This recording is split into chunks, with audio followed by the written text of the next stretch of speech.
irambiririe muthenya wa ira ria turonire mwiri wa mutigaire wa ruto kuria moshari ali urorurio guku Nairobi uratwaro kuria guothe anaruta wira na kuria athomeire muthenya wa umuthi niguo igongona ria mitha rirekika kuria kanitha-ini wa Consolata Shrine ni haha Westlands na ndenda gutwara imwe kwa imwe nginya kanitha-ini ucio wa Consolata nigetha tukotukirumirira igongona riu na njira ya imwe kwa imwe ngai wa moya gutindie wega tunene muthenya wa rucio ria tafari no rucine.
We kindly sit down.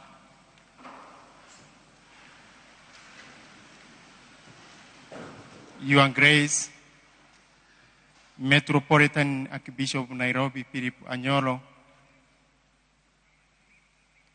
Reverend Fathers and other church ministers here present, Madam Dr. Odudu Barbara Magoa and the family, Your Excellency Governors, Your Excellency Ambassadors, Honorable Members, CSs, PSs, security agents, all faithful gathered here today, all Christians present, all protocols observed. God is good at all the time. I would like to welcome you in a special way to Consolata Shrine, where we have gathered today to celebrate the life of our dear George Mahua, whom we knew very well. We are here because it is good to tell God thank you for the life He has given him. So I would like to welcome you all. You feel at home as we are beginning this Eucharist.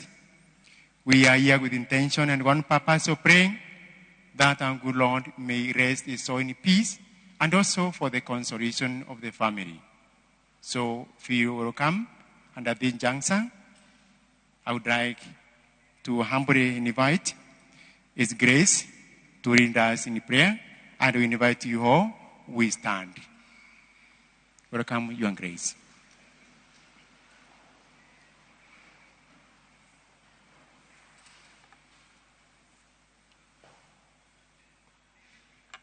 So in the name of the Father, and the Son, and the Holy Spirit, amen. Peace be to you all. My brothers and my sisters, as aforementioned, we want to thank God for the gift of George. And we want to thank you all who have accompanied him on this last journey into this shrine dedicated to Mary, Our Lady of Consolation, in whom he found joy of expression of his faith and his commitment to the service of the Lord, to the nation, and to the family. Through these holy doors that he passed today, he has always gone through, even during his life, being mindful that he was going before God and entered in the atmosphere of his soul, the atmosphere of faith.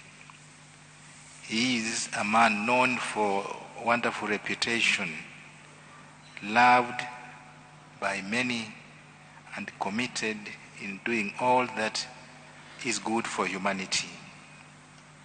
We want to thank God for his yesterday life, and we want to look forward in hope for the family that he has left behind and all friends, that God will provide them all that he was and what he did as George was still with them. And we want to ask him for the future, that he also prepares us well, that we can meet him again in eternal life. God blessed him with the love for his country. God blessed him with the love for his family. And God blessed him with the love for his faith, for his church. And he blessed him also for the gift of combining all at all times, so that God's presence was glorified and humanity was sanctified. May the work he has begun continue in our midst.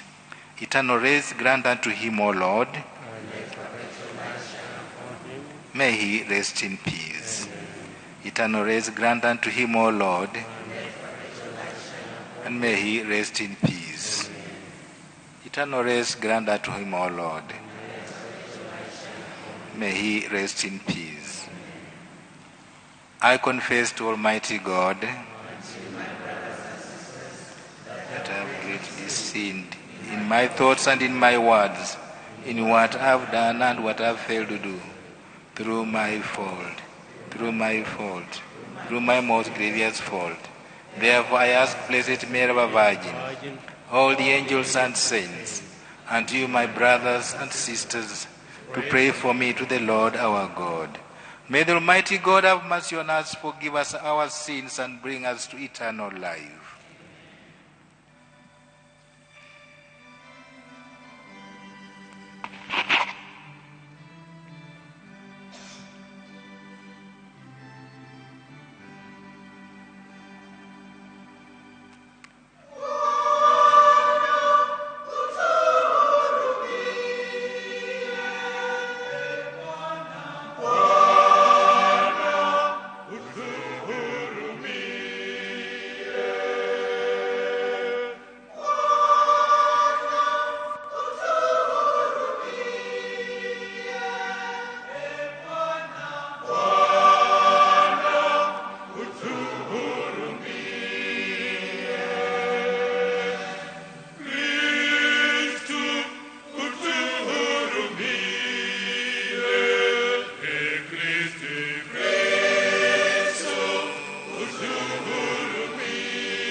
Father, our faith professes that your Son died and rose again.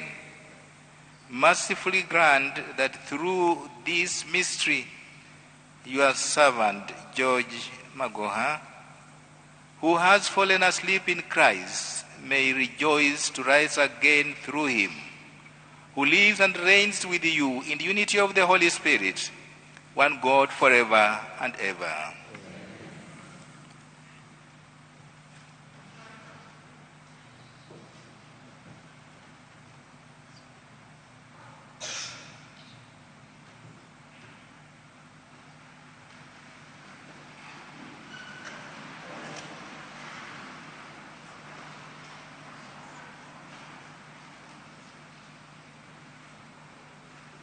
The first reading, a reading from the book of Wisdom. The souls of the righteous are in the hand of God, and no torment will ever touch them. In the eyes of the foolish, they seemed to have died, and their departure was thought to be an affliction, and their going from us to be their destruction, but they are at peace. For though in the sight of men they were punished, their hope is full of immortality. Having been disciplined a little, they will receive great good, because God tested them and found them worthy of himself. Like gold in the furnace, he tried them, and like the sacrificial burnt offering, he accepted them. Those who trust in him will understand truth, and the faithful will abide with him in love, because grace and mercy are upon him. The word of the Lord.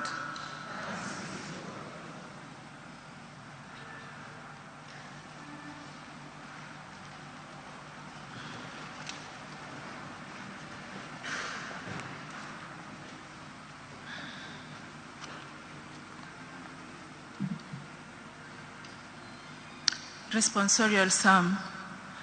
The Lord is my shepherd, there is nothing I shall want. The Lord is my shepherd, there is nothing I shall want. The choir will sing.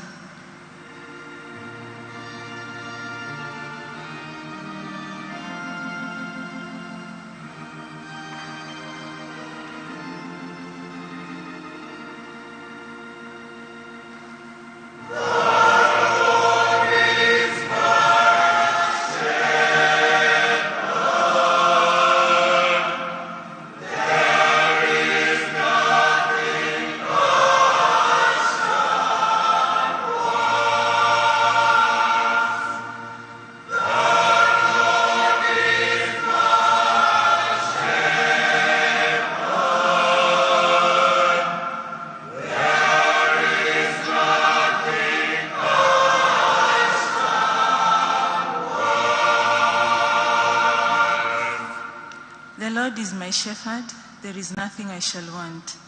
Fresh and green are the pastures where he gives me repose. Near restful waters he leads me. He revives my soul. He guides me along the right path for the sake of his name.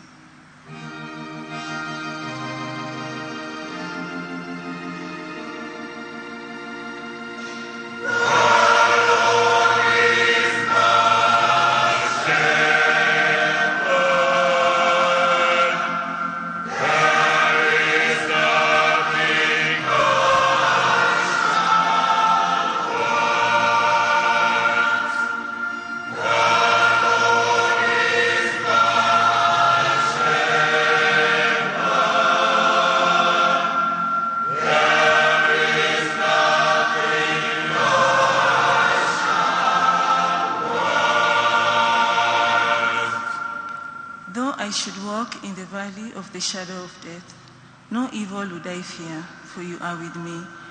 Your crook and your staff will give me comfort.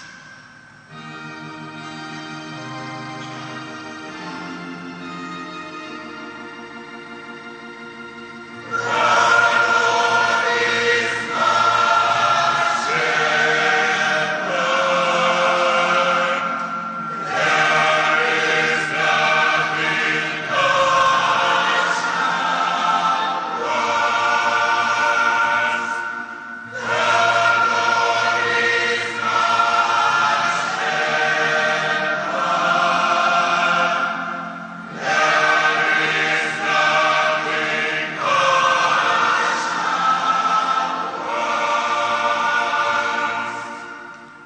have prepared a table before me in the sight of my foes. My head you have anointed with oil. My cup is overflowing.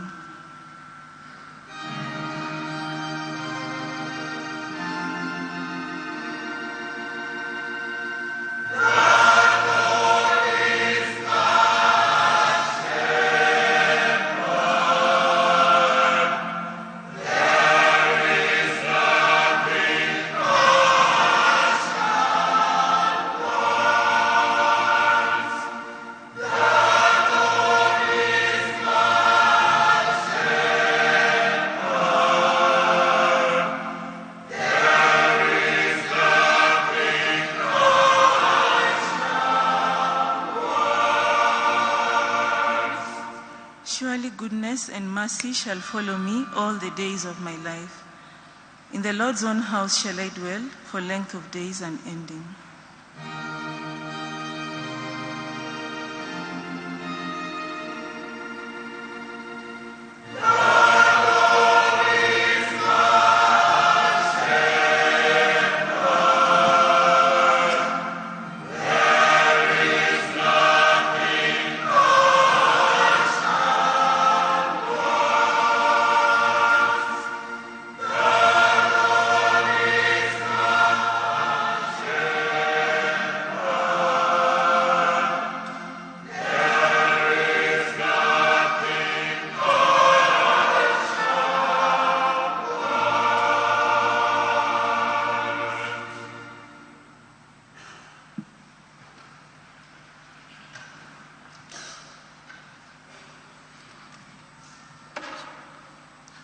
The second reading.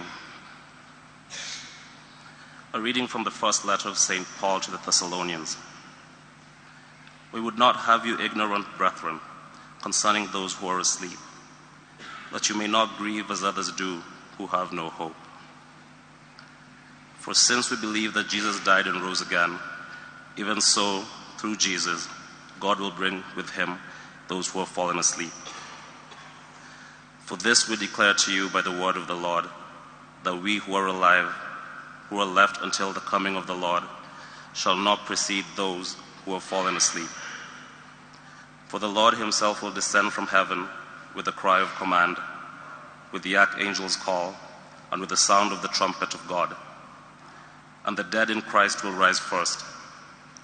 Then we who are alive, who are left, shall be caught up together with them in the clouds to meet the Lord in the air. And so we shall always be with the Lord. Therefore, comfort one another with these words. The word of the Lord. Gospel acclamation.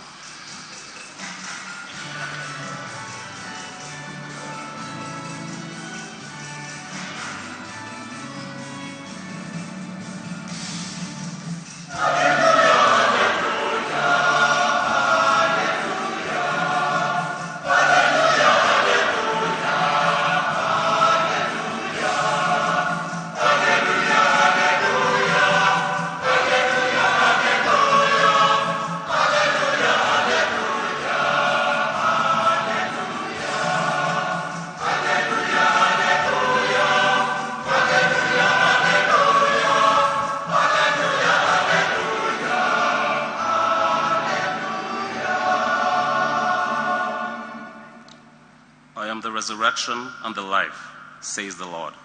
He who believes in me shall never die.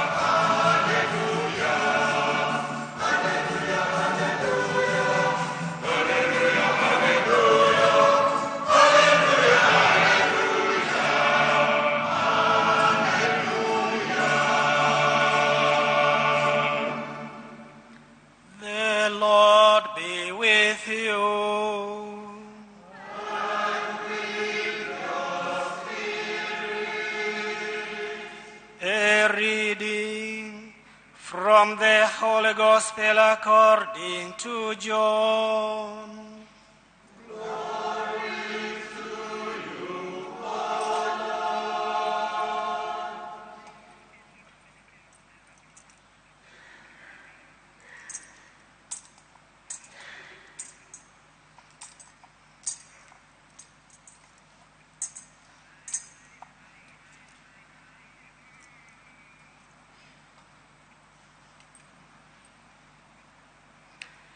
When Jesus came to Bethany, he found that Lazarus had already been in the tomb 4 days. Bethany was near Jerusalem, about 2 miles off, and many of the Jews had come to Martha and Mary to console them concerning their brother. When Martha heard that Jesus was coming, she went and met him, while Mary sat in the house. Martha said to Jesus, "Lord, if you had been here, my brother would not have died. And even now, I know that whatever you ask from God, God will give you." Jesus said to her, "Your brother will rise again." Martha said to him, "I know that he will rise again in the resurrection at the last day." Jesus said to her, "I am the resurrection and the life. He who believes in me, though he die, yet shall he live. And whoever lives and believes in me shall never die. Do you believe this?" She said to him, "Yes, Lord. I believe that you are the Christ, the Son of God, he who is coming into the world."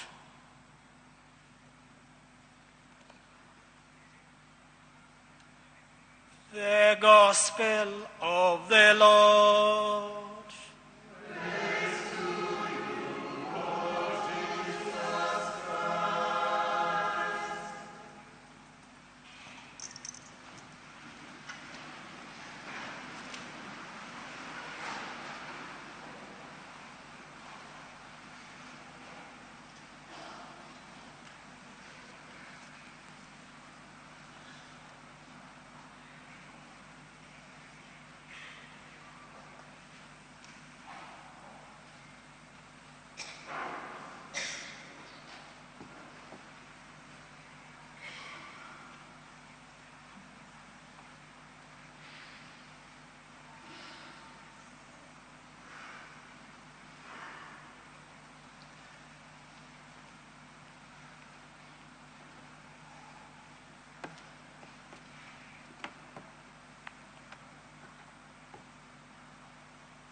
God is good, and all the times.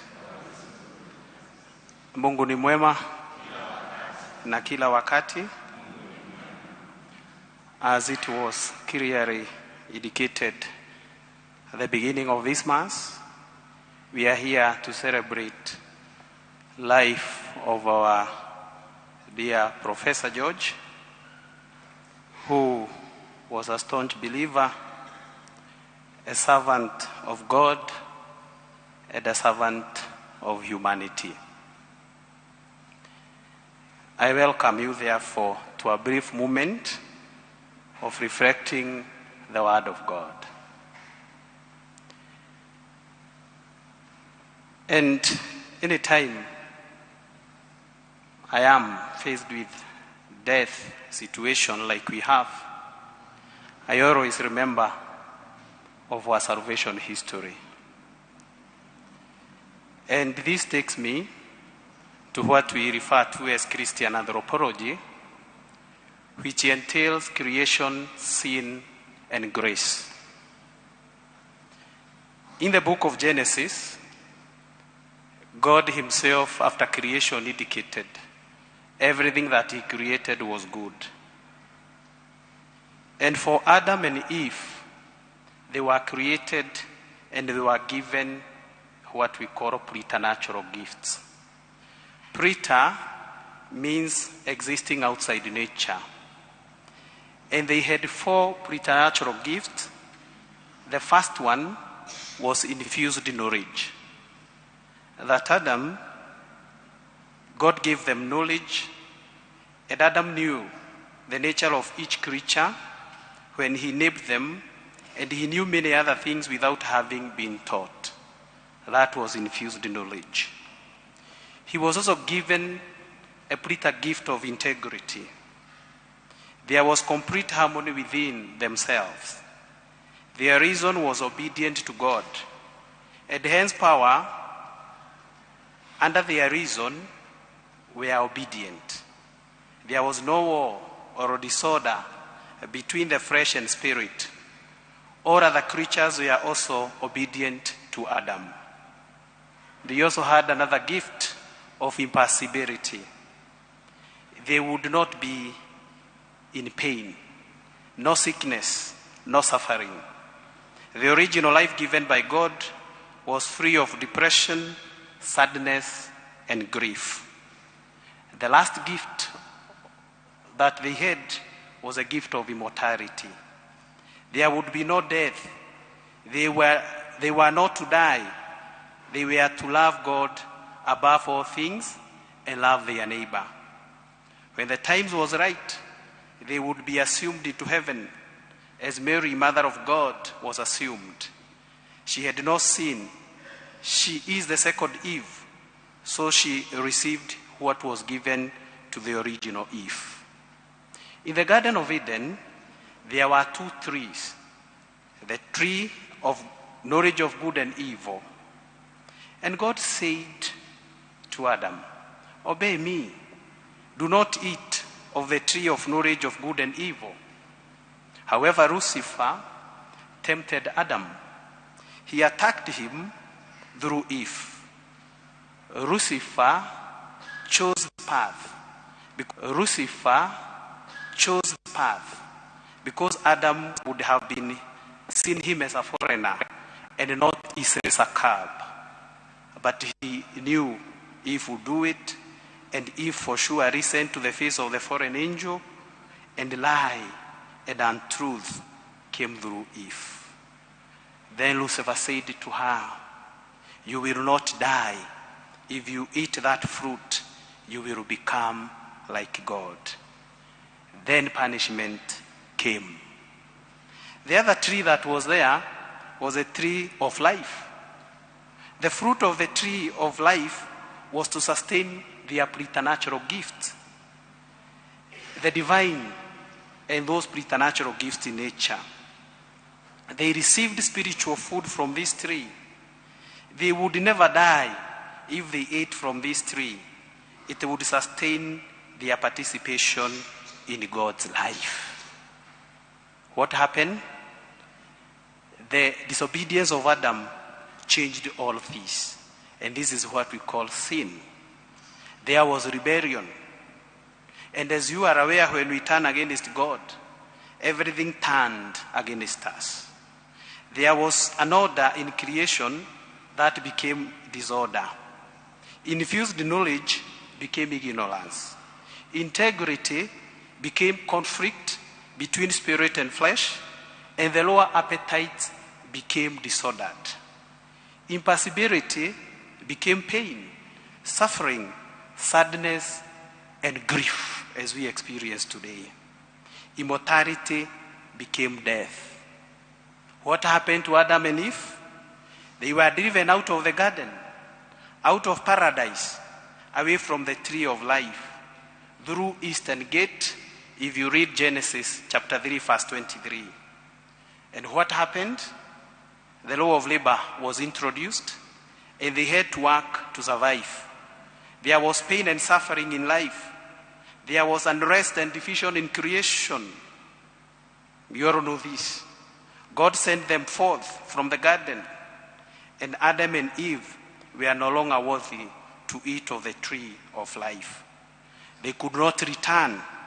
Hence, they could not eat from the tree of life, and therefore had no participation in the life of God. They would die.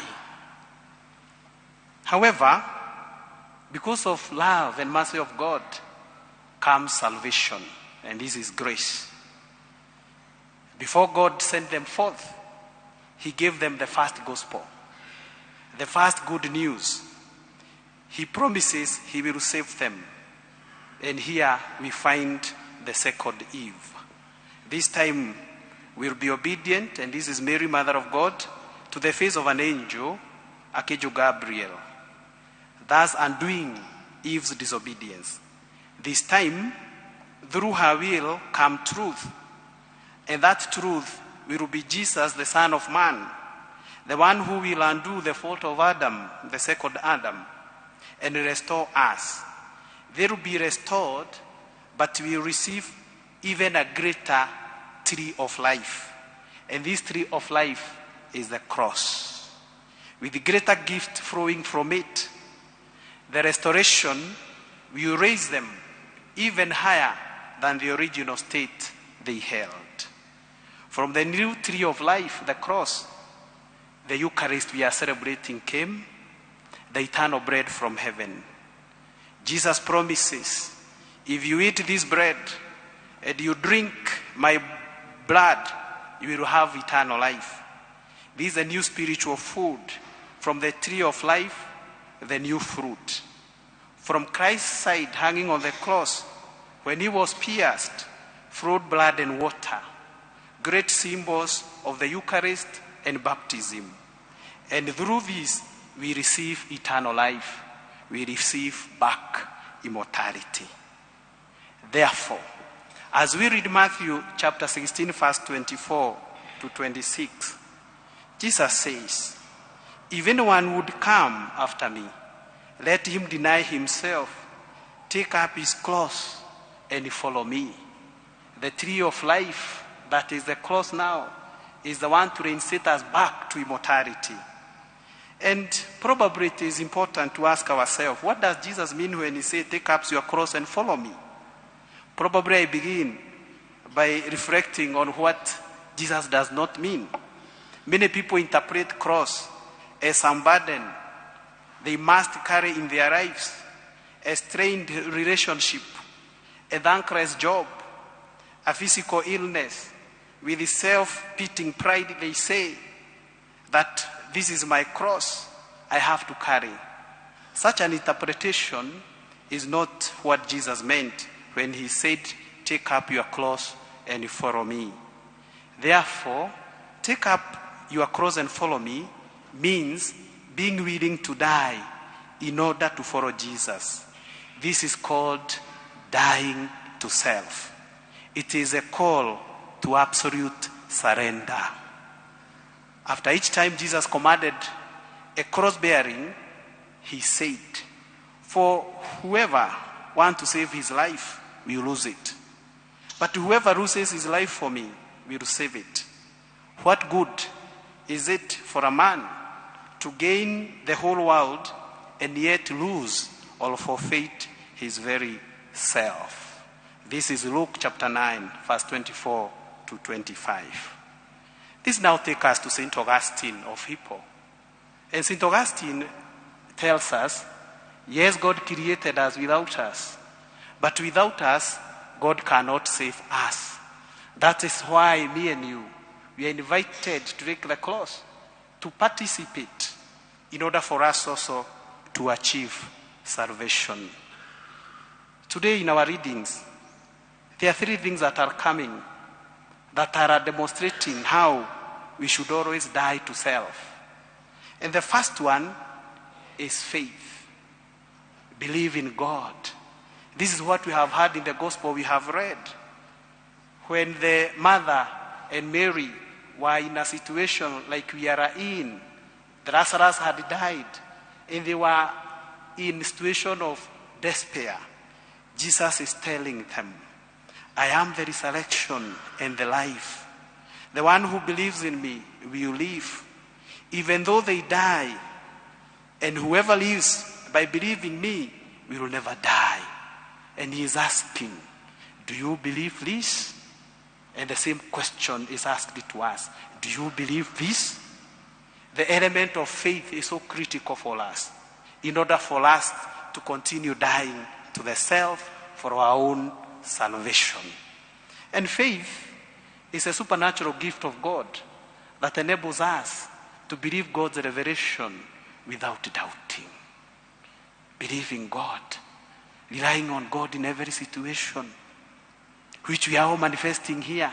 We are here because we believe there is God, and we believe in what Professor believed, and that's why all of us are gathered here to celebrate him in the way we could do best, the Holy Eucharist. The words of the Psalms we have heard, Psalm 23, the Lord is my shepherd, I lack nothing. That's a statement of faith. That's a statement of indicating that I only rely with God. Do we rely with God?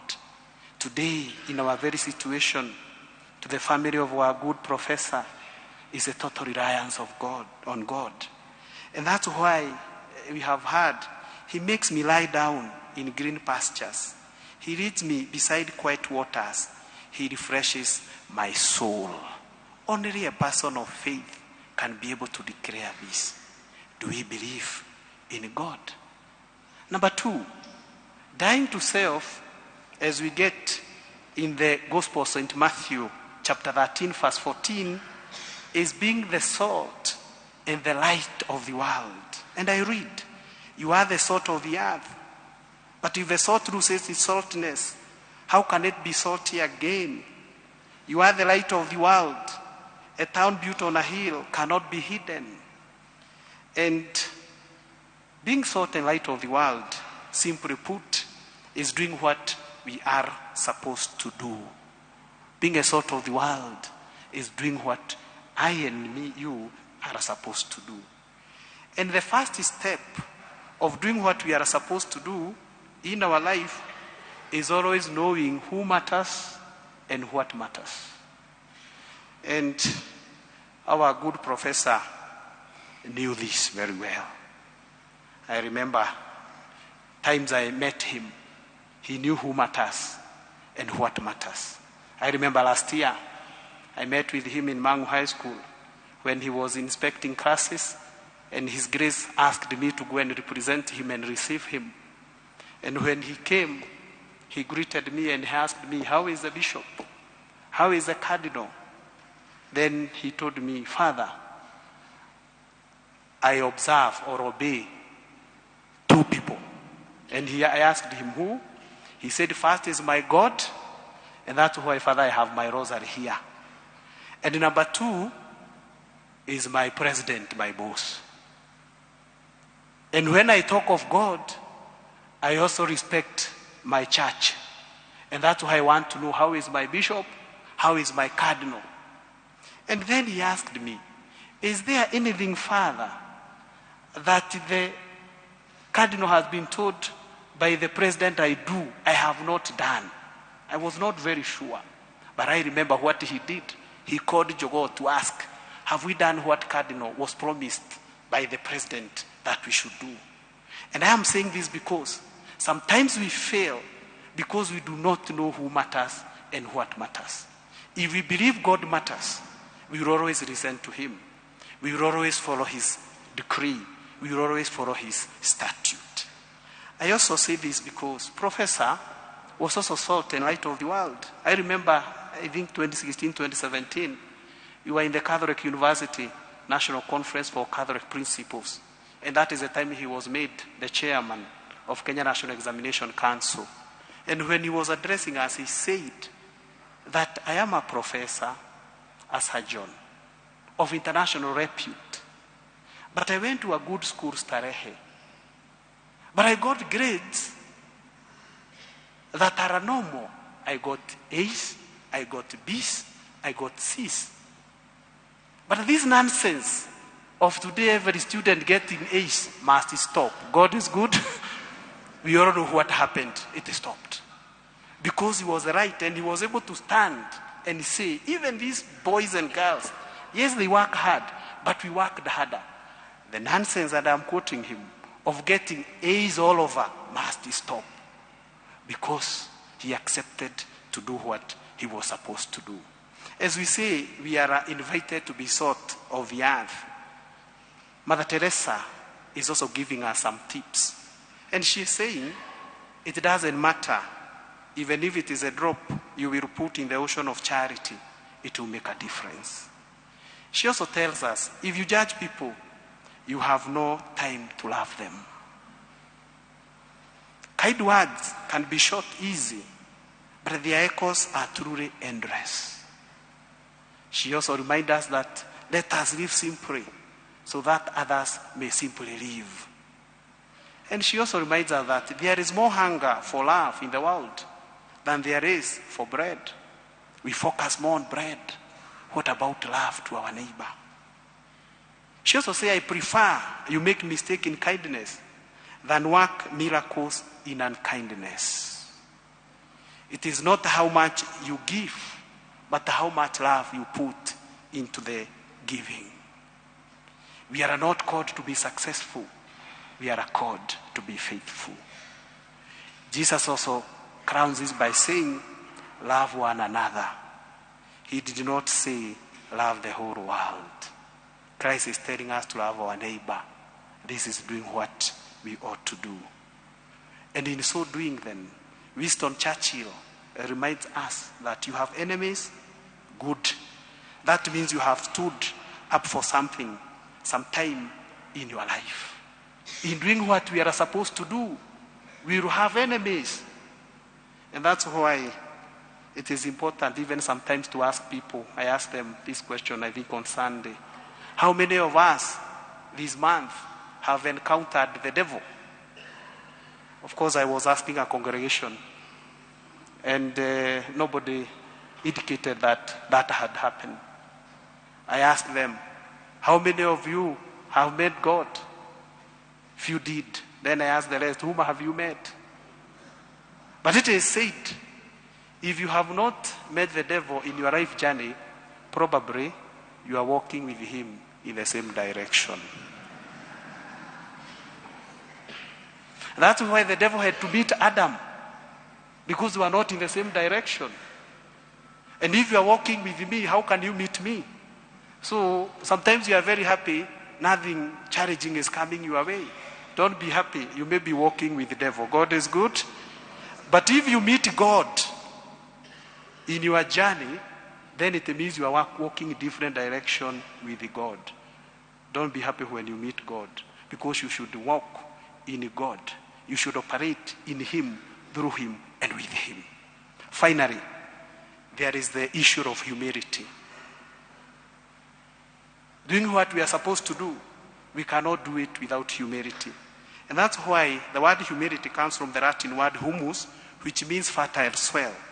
In other words, to be humble is to be ready to accept who we are, especially with our talents, abilities, limitations, and weakness. If you are gifted, accept that. That is humility. If you have limitation, accept that. That is humility. Professor never shied saying who he is and what he can do and what he cannot be able to do. And St. John Chrysostom says, humility is the root, mother, nurse, foundation, and board of all virtues.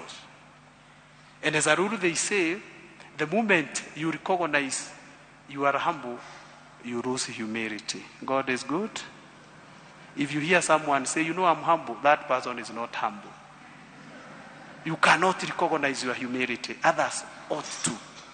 St. Augustine also said, humility is so necessary for Christian perfection that among all the ways to reach perfection, humility is first, humility is second, humility is third. You cannot learn humility from books. Mother Teresa tells us. You learn it by accepting humiliations. Humiliations are not meant to torture us. They are a gift from God. These little humiliations, if we accept them with joy, they will help us to be holy, to have a meek and humble heart like Jesus. When we are humiliated, we don't like it. We are reminded humility will make us great. And that's why then death is the greatest form of human humiliation. Death. But out of this greatest humiliation comes the greatest glorification through resurrection. We are here because we believe in life after death. And because Professor believed in God, he will resurrect and he is with God. And that's why in John 5, chapter 28, verse 29 says, do not marvel at this, for an hour is coming in which all who are in the tombs will hear his voice and will come forth. Those who did the good deeds to a resurrection of life, those who committed the evil deeds to a resurrection of judgment.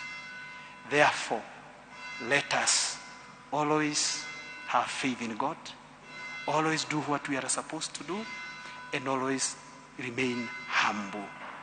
And to come to the close, the first reading was very clear that the souls of the righteous are in the hand of God, and no torment will ever touch them. A righteous man will not suffer. For though in the sight of men they were punished, their hope is full of immortality. Having been disciplined a little, they will receive great good, because God tested them and found them worthy of himself. They will govern nations, rule over people, and the Lord will reign over them forever. Precious in the eyes of the Lord is death of his saints. Eternal rest grant unto him, O Lord. Eternal rest grant unto him, O Lord. Eternal rest grant unto him, O Lord.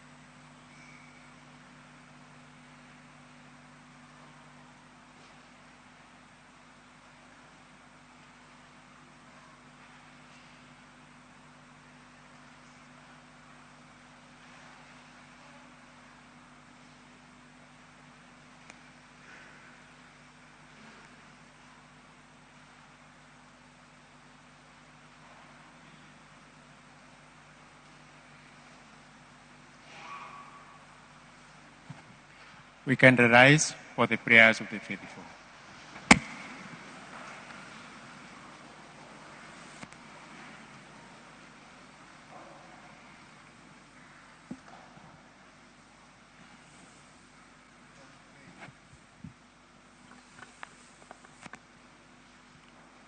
Let us pray with faith and confidence to God our Father, who raised his Son Jesus Christ from the dead, that he may give comfort to the living and eternal life to the dead.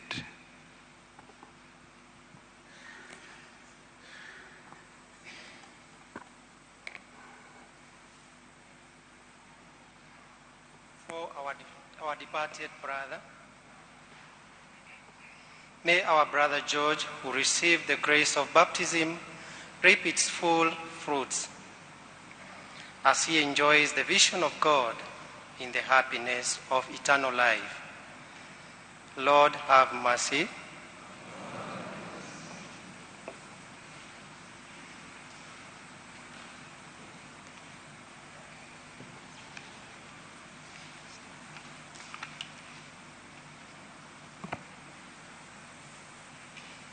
For our departed brother, for the forgiveness of sin, as we remember with love and affection the life of our departed brother, may he always be in our prayers, as we ask God's mercy to forgive his sins. Lord, have mercy. Lord, graciously hear us.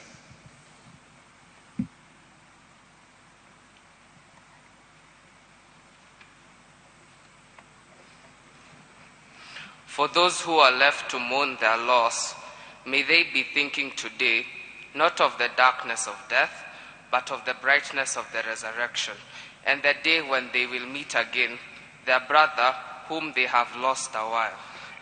Lord, have mercy. For the grace of a happy death, may the faith of our beloved brother inspire us for the rest of our days, so that we remain true to the faith which has been handed on to us. Lord, have mercy. We pray with Mary, Mother of the risen Lord. Hail Mary.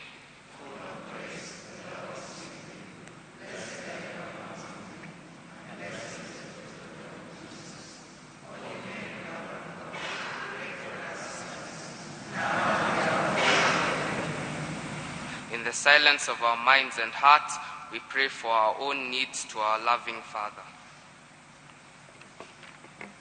Lord, hear us. Father, because you are the love of life, in whom there is no darkness or death, we make our prayers confident that you will answer them through our Lord Jesus Christ. We can read it. Now it is time of offertory.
pray, brothers and sisters, that my sacrifice and yours may be acceptable with God the Almighty Father.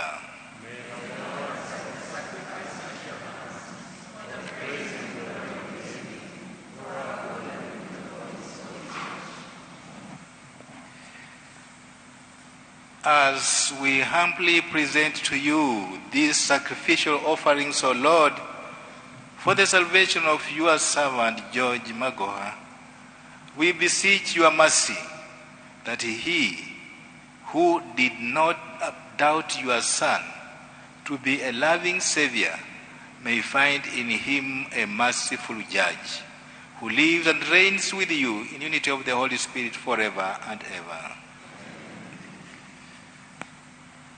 And the Lord be with you. Lift up your hearts. Let us give thanks to the Lord our God.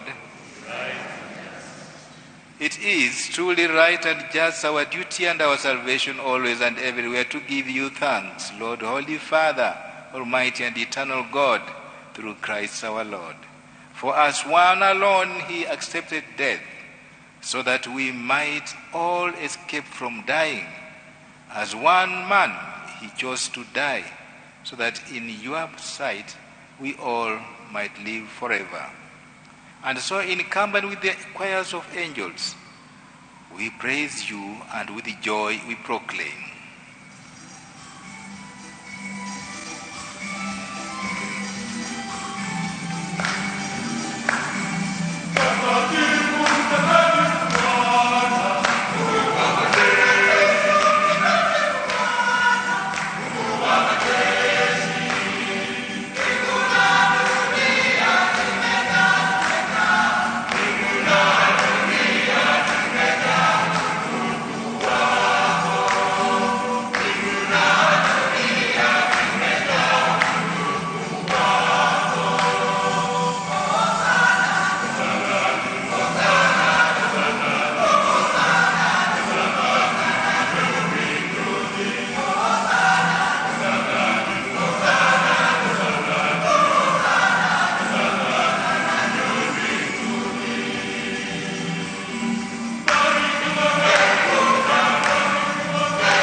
You are indeed holy, O Lord, and all you have created rightly gives you praise. For through your Son, our Lord Jesus Christ, and by the power and the working of the Holy Spirit, you give life to all things and you make them holy, and you never cease to gather people to yourself, so that from the rising of the sun to its setting, a pure sacrifice may be offered to your name. And therefore, O Lord, we humbly implore you, by the same Spirit graciously make holy these gifts we have brought to you for consecration, that they may become for us the body and the blood of your Son, our Lord Jesus Christ, at whose command we celebrate these mysteries. For on the night he was betrayed, he himself took bread, and giving you thanks, he said the blessing, broke the bread and gave it to his disciples, saying, "Take this, all of you, and eat of it, for this is my body, which will be given up for you."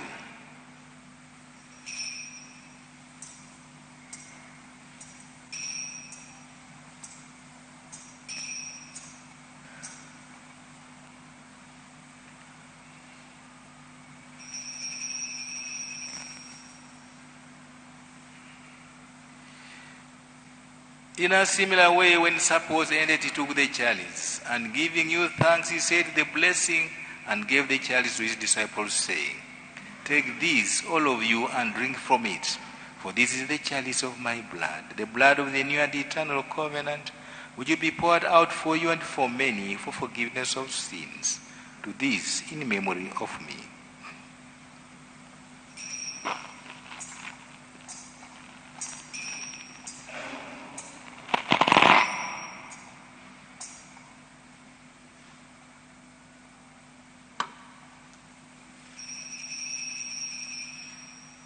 The mystery of faith.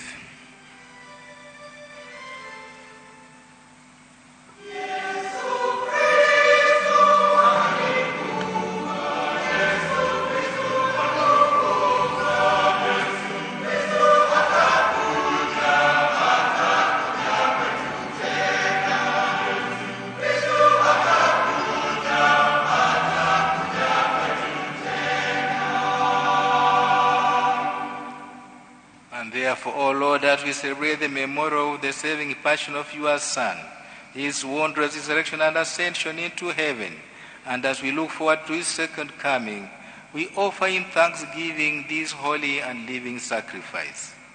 Look, we pray upon the oblation of your church, and recognizing the sacrificial victim by whose death you will reconcile us to yourself, grant that we who are nourished by the body and the blood of your Son, and filled with his Holy Spirit, may become one body, one spirit in Christ.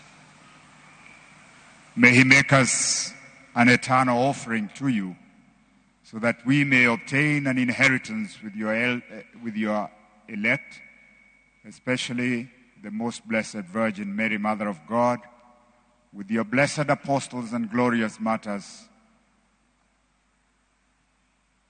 and with all the saints, on whose constant intercession in your presence we rely for unfailing help.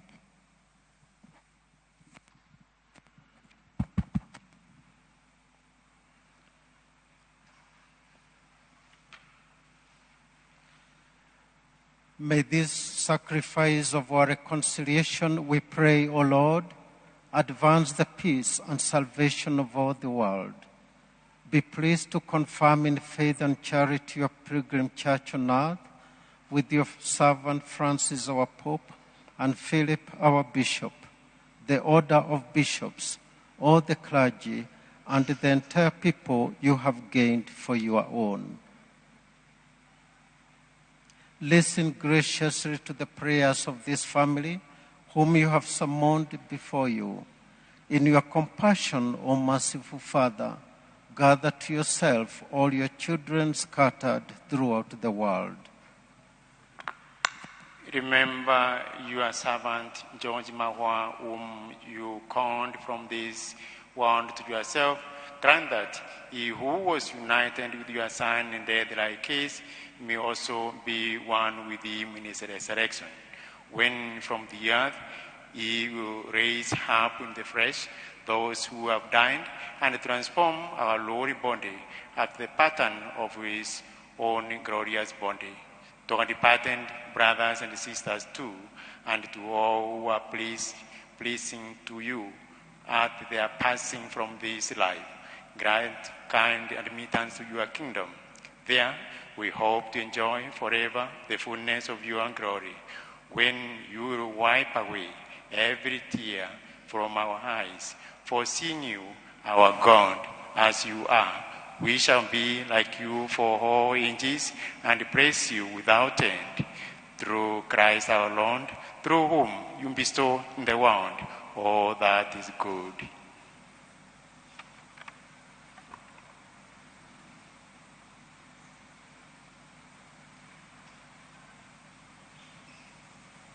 Through him, and with him, and in him, O God Almighty Father, in the unity of the Holy Spirit, all glory and honor is yours, forever and ever.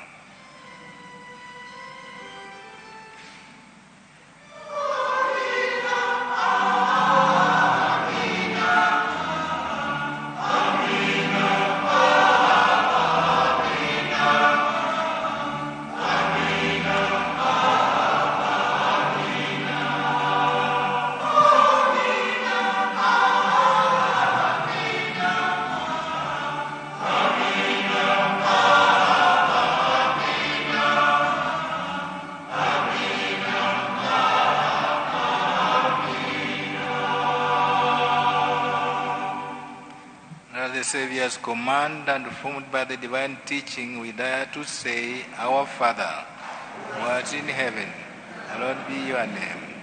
Your kingdom come. Your will be done on earth as it is in heaven. Give us this day our daily bread, and forgive us our trespasses, as we forgive those who trespass against us. And lead us not into temptation, but deliver us from evil. Deliver us, Lord, we pray, from every evil, and graciously grant peace in our days, that by the help of your mercy we may always be free from sin and saved from all distress, as we await in the blessed hope the coming of our Savior Jesus Christ.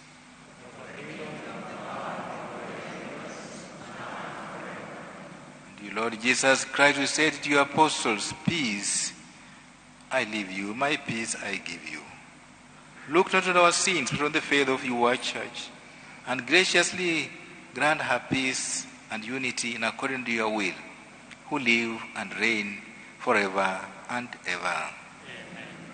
And the peace of the Lord be with you always. Amen. Let us offer each other the sign of peace, peace of Christ.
Behold the Lamb of God.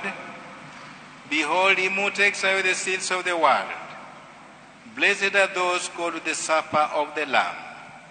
Lord, I am not worthy that you should enter my, but only say the word, and my soul shall be healed. And may the body of Christ keep me safe for eternal life.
We rise for post-communion prayer. Please, we stand.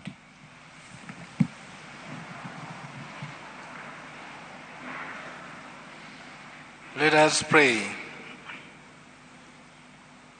Lord God, whose Son left us in the sacrament of his body food for the journey, mercifully grant that, strengthened by it, our brother George may come to the eternal table of Christ, who lives and reigns with you in the unity of the Holy Spirit forever and ever.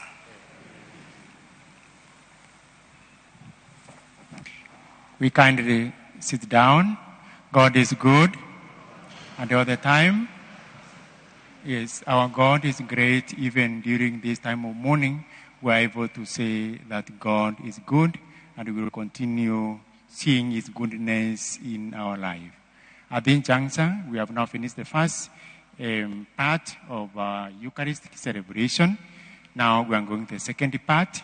The second part, the part of eulogy, then tributes and some speeches, according to the way we will be directed by the master of ceremony. And I would like to mention that, as His Grace mentioned, we are here in Consolata Shrine. It is the church where we honor our Mother Mary, interceding for us all the time.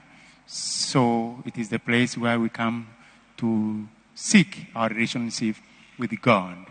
So wherever we will be speaking, we kindly ask, we only talk about the prayer, relationship between us and God, and the way we know our brother George. We are gathered here to pray for his soul, so that our good Lord may accept him in eternal life. And also for the family to be concerned, because now they have to live without him.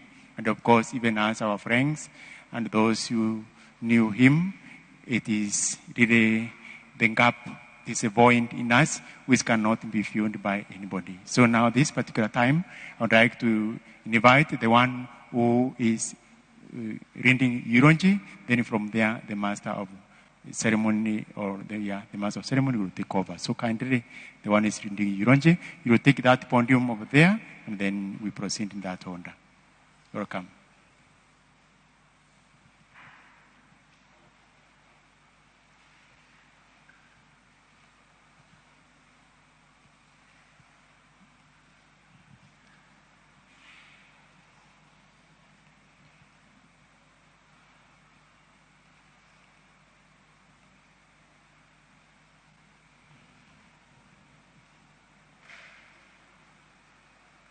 As we are preparing to listen to eulogy, we will be in this church for around 12, so that we proceed outside for the next function, so that by 1 o'clock, the other mass will be starting. So, karibu sana, welcome, Master of Ceremony. May I request if Professor Mwanda is here, please? Is Professor Mwanda around? Yes. You'd read the eulogy for us from this spot, please. Thank you.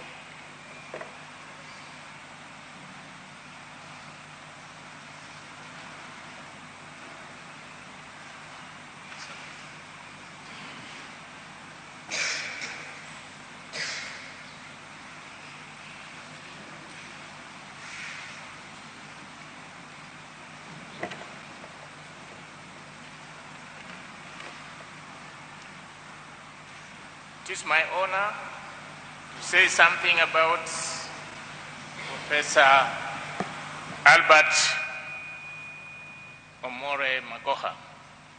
At this time, we're celebrating his life.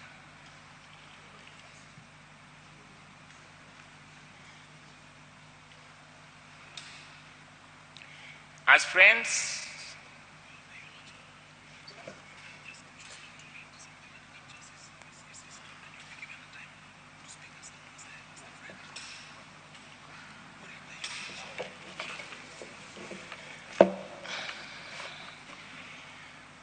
sorry about that.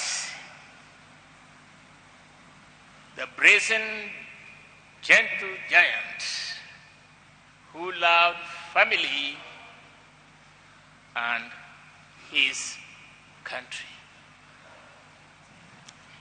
Gilbert George Omore Magoha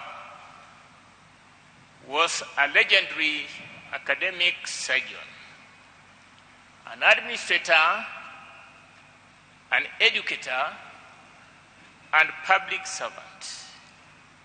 Magoha projected the image of a no-nonsense conservative in public. Aided by the height and sturdy body build, his authoritative, booming voice expressed his dislike for lethargy, mediocrity, tribalism, and corruption. A soft and emphatic soul inside and away from public glare, he was often compelled to portray himself as a firm man with a voracious appetite for success in order to get things done. He was a man of integrity who was always conscious of the propriety of his demeanor. Always dressed formally, he described himself as a worker and technocrat.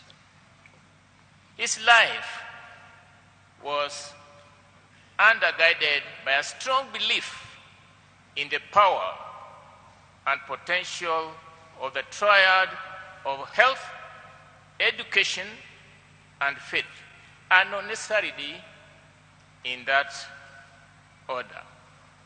Underneath his commanding persona was a deeply religious man who promoted Christian values at both the family and the national level. He had close association with the church in Nairobi, Nigeria, his home game, and wherever else he went.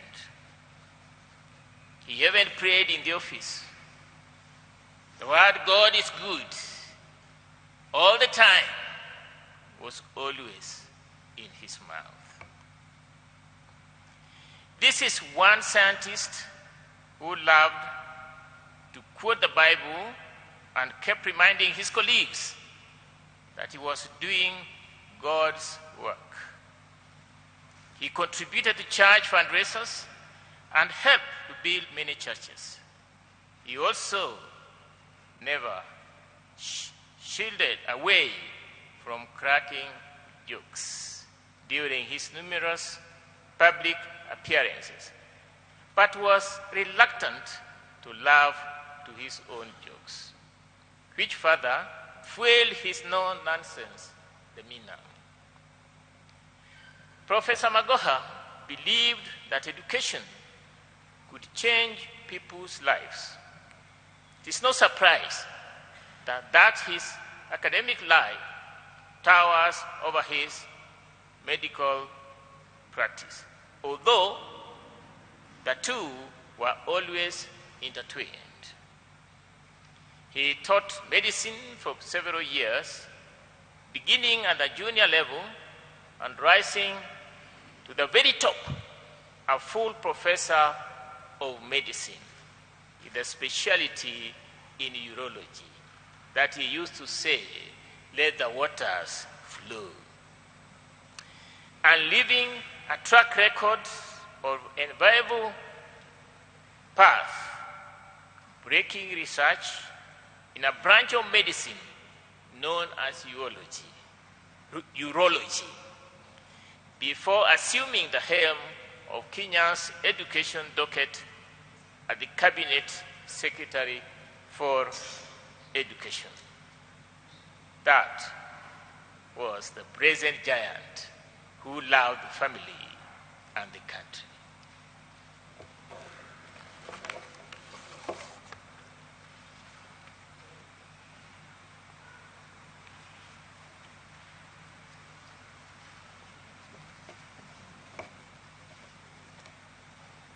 Your Grace, the Archbishop Philip Anyolo, Father Jackson, Father Wamugunda, and Father Agunga, who is a member of the Magoha family, and all the rest of the clergy who have presided over this Mass. We thank you for your service to our departed brother, and we thank you for your service to humanity. We want to thank all those who have come here to mourn with the Magoha family and to wish as well. Thank you all for coming. Let me dispose of one minor detail. I served with Professor Magoha in the same cabinet, but my relationship with the Magoha family dates back some 83 years ago, when my mother became an orphan and his Mama Sarah, that is the mother of Magoha, who took in my mother and brought my mother up. I can see former peers barely looking at me strangely when I mention that, because any time I had issues at the Ministry of Education, I never went to Professor Magoha for any favors. I went to Belio. And I never told you that your boss was my cousin.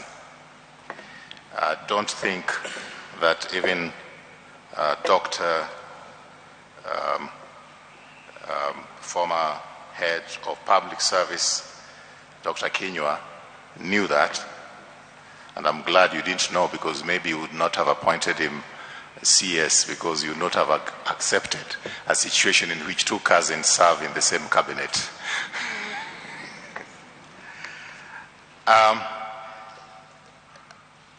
So I'm here as a member of the family, not as a former CS. But I'd like to acknowledge the distinguished presence with us here today, members of the current government, CS Njuguna Ndungu of Treasury, CS Ezekiel Machogu of the Ministry of Education, CS Eliud Owalo, and I also like to acknowledge the former CSs who are here, CS Amina Mohammed, CS Rachel Omamo, CS Betty Maina, CS Farida Karone, who will be giving a tribute on behalf of us, his former colleagues. I've mentioned former head of civil service, Joseph Kinyua. I'd like to acknowledge the distinguished presence also of Professor Kiamba, who worked with Professor at the university, Professor Mbithi, Professor Mugenda. I'd like to acknowledge respectfully the presence of members of Parliament, Elisha Odhiambo, Member of Parliament for Game, who has worked with the family during this difficult time. Honorable Mboko Amalemba, I'm told, is also here. I've mentioned Belio Kipsang, Dr. Sarah Ruto. I like to say thank you very much for coming, and please forgive me if you are in the congregation and I have not acknowledged you. Just as I've owned up to the fact that I'm here as a member of the family and not as a former colleague in government, the family has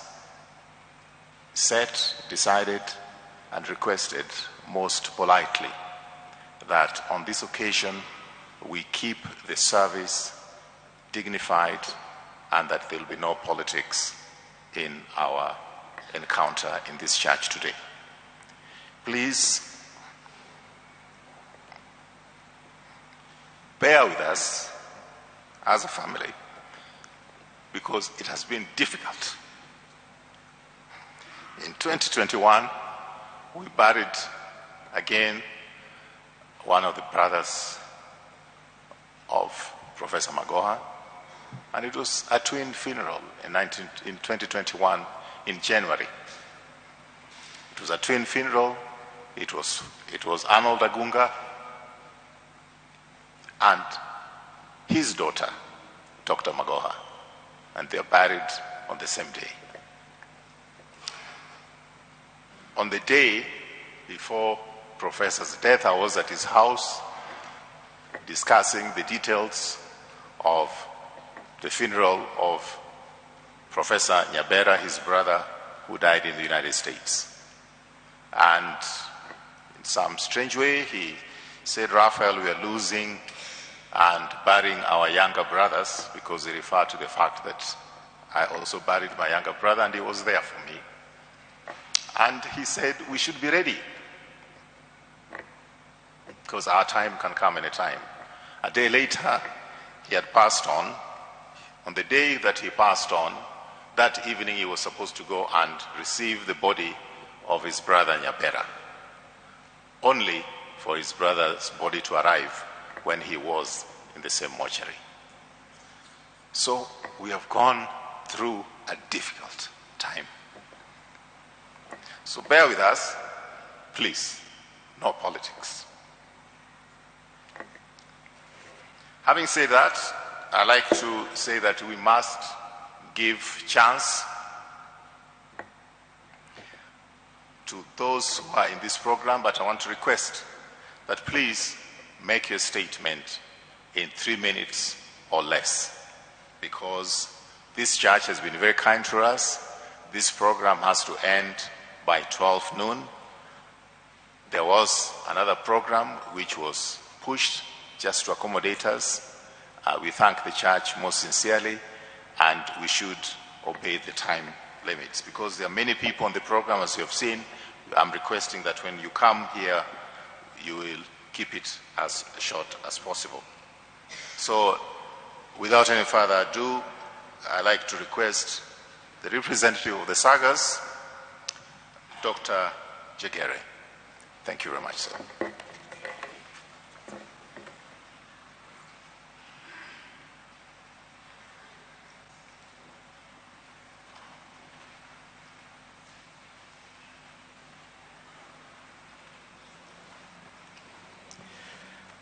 Thank you very much, the Master of Ceremony.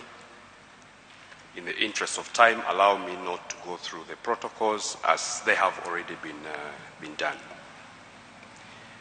I am honored to make this tribute on behalf of the Ministry of Education, Sagas. I am sure they picked me because Professor Magoha has left an indelible mark at the Kenya National Examinations Council, where I am the CEO. I am also sure they picked on me because I was Professor Magoha's education advisor from the point he was appointed as the CS Education. Professor Magoha was brief, precise, and to the point, and I will emulate this in my tribute. Professor Magoha will be remembered for many things by the Sagas, but the CEOs who are present here today will agree with me that the most outstanding that he epitomized were two very important principles in public service. And these are effectiveness, that's about results, and efficiency in service delivery. Every CEO present here will tell you that Professor Magoha would make it very clear that effectiveness and efficiency in service delivery were non-negotiable. Anytime he called you to his office, 10th floor, Jogoo House, the CEOs will tell you it didn't take very long to know which side of these two principles had precipitated his audience with you. If you are on the wrong side, the conversation would go something like this. If I can use my illustration, this is how he would do it. As soon as you enter the door, you know his finger, he would point that finger at you and say, Dr. Jegere, this is not personal. That's how he always started. This is not personal. So that you don't feel like he has invited you there on anything personal. And at that point, if he told me this is not personal, my adrenaline would start surging. I would start looking for explanations and the remedies because I knew that there is something here that has not gone right. If the explanations were not making sense, the most common statement that he would use, and I'm sure some of the CEOs here went through the same, he would say, Dr. Jegere, for some reason he never learned how to pronounce my name correctly. He would say Jegere. He would say, stop right there. I want you to go and sit somewhere, record what you are telling me, then listen to yourself. Of course, he was inviting you to reflect on what you are telling him. And then he would give you very precise guidance on how you would tackle the issue at hand. If you are on the right side of the principles of effectiveness and efficiency, Professor Magoha spoke very many of the Kenyan languages. So for me, the opening statement from the door would be, Mutogoria. At that point, I knew everything was okay. And he would go on to explain how things have been done well and how we should continue building on the things we were doing right. That was Professor for you. Forthright, not missing words, and focused on results and not anything else. As a tribute, therefore, we as CEOs in the Sagas and in his memory, we will uphold the principles of effectiveness and efficiency in public service. May his soul rest in eternal peace. Thank you.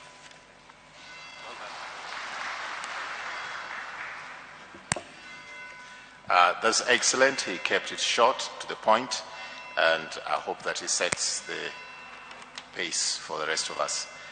Next to come is the representative from the Kenya Medical Practitioners and Dentists Council, I guess.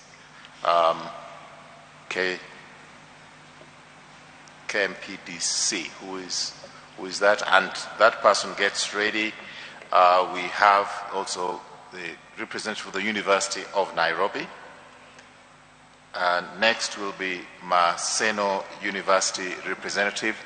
Let me ask that if you're on the other side, please just come here as I mentioned your organization, so that we have some extra seats. You can sit here, so it takes less time to come up here. And that will be followed by the director of Starehe Boys Center, who is already seated here. And we'll follow that with representative of his friends, Professor Mwanda, who read the eulogy already, the representative of doctors and surgeons, representative of former colleagues, that will be CS Farida Karone, and representative of the Ministry of Education, the ambassador of Mali, the ambassador of Nigeria, in that order. I'm just saying this because I want everybody to come close by. Yeah, we have some extra seats over there so that you could just be close by. So, representative of KMPDC, please come.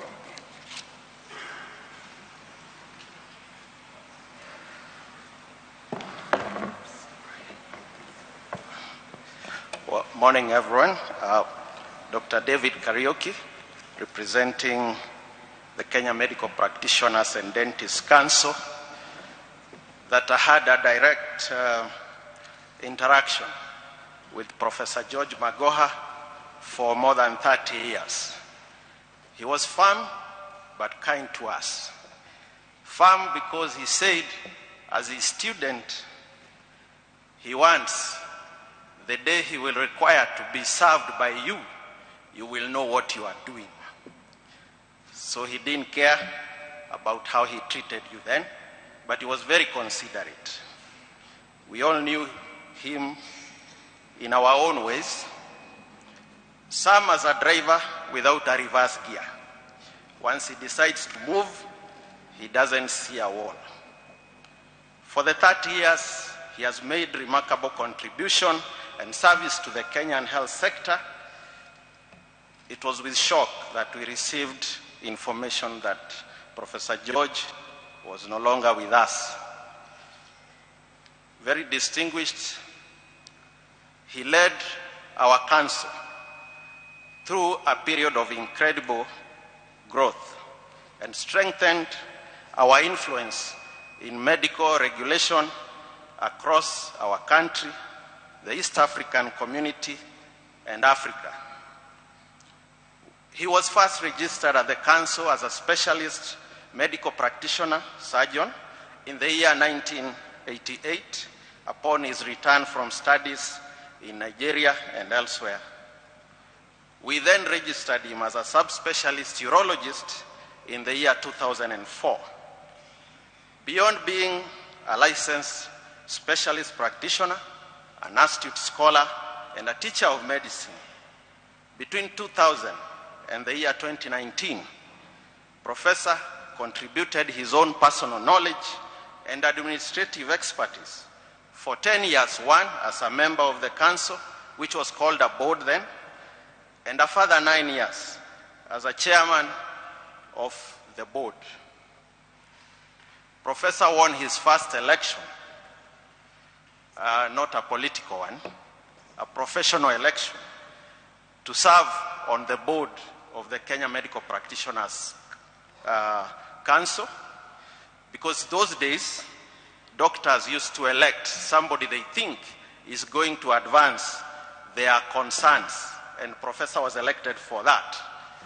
He won for a second term. After the second term, the government, through the Minister for Health then, recognized his dedication and appointed him as the chair of the medical board, a position he held until he was appointed a cabinet secretary for education. During the time he was with us at the council, Professor contributed to the numbers of medical practitioners in this country. When he joined in 2000, we only had 4,900 medical practitioners general in the country. By the time he left active service in the board, we had 11,768. 2/3 of these were done when he was our chair. Number of specialists increased sixfold, from 445 to 2,900 during that period. He has also helped us to make sure, because of his dedication and need for quality health services, guided the council in producing and developing many documents, policies, guidelines that as today guide the training, assessment, registration, licensing, and fitness to practice and the discipline of medical practitioners in Kenya. His uncompromising and no-nonsense approach, coupled with his ability to inspire and challenge us, to sacrifice and do our best, saw him lead the council in constructing our current 4-story modern complex. Just to say that when he was appointed cabinet secretary, the building had some loan that had not been paid. He said he's not going to be to be sworn in if it had not been paid. And my colleague, CEO before me, Mr. Yumbia, who is with us, made sure it was paid before Professor Magoha was sworn in. So where we sit today, thanks to Professor, no one will get us out of that place. Even in the best of times, he reminded us that the work that we do can be challenging and demanding, but it is always achievable. And it's the spirit that we are taking forward with us. Beyond our borders, in the East Africa region, Professor led the medical councils of the East African community in ensuring that the countries in East Africa can be able to share medical practitioners when needed. And so he led in the development of joint checklists, joint documents, guidelines, and curricula for medical schools across East Africa, which we use today. So today, our Kenyan practitioners can easily work anywhere in East Africa. In 2013, Professor was again elected as a president of the Association of Medical Councils of Africa, under whom he has developed many protocols that eventually we believe will make easy for medical practitioners to work across East Africa without having to undergo examinations. Thanks to Professor Magoha, this may become possible. Globally, he also made sure that Kenya became a member of the International Association of Medical Regulatory Authorities in 2012 at a meeting held in Ottawa, Canada. We have domesticated some of the policies that Professor helped to develop at that level. Though our towering giant has fallen, we believe that in pursuing the progress of his achievements and our shared commitment for robust regulation, we will find determination to develop new and innovative ways to deliver health regulation that is fit to build on Professor Magoha's legacy and vision for better health care for Kenyans and Africans. We will be forever grateful for his leadership, dedication, and most of all, friendship. We also wish to convey our condolences to the family. Professor would never have been with us if Dr. Barbara and Michael did not share his life with us by allowing him time away to join us and build our council. So may the good Lord continue to give Dr. Barbara and family the strength to deal with this trying time. As I conclude, I also wish to pass condolences from across Africa where he had many friends. The medical councils of Tanganyika were here yesterday, Uganda Medical Council, Rwanda Medical Council, Nigeria Medical Council, Gambia Medical Council, and the Association of Medical Councils of Africa, to name a few. Fare thee well, Professor Magoha. We pray your soul to rest in eternal peace. Thank you.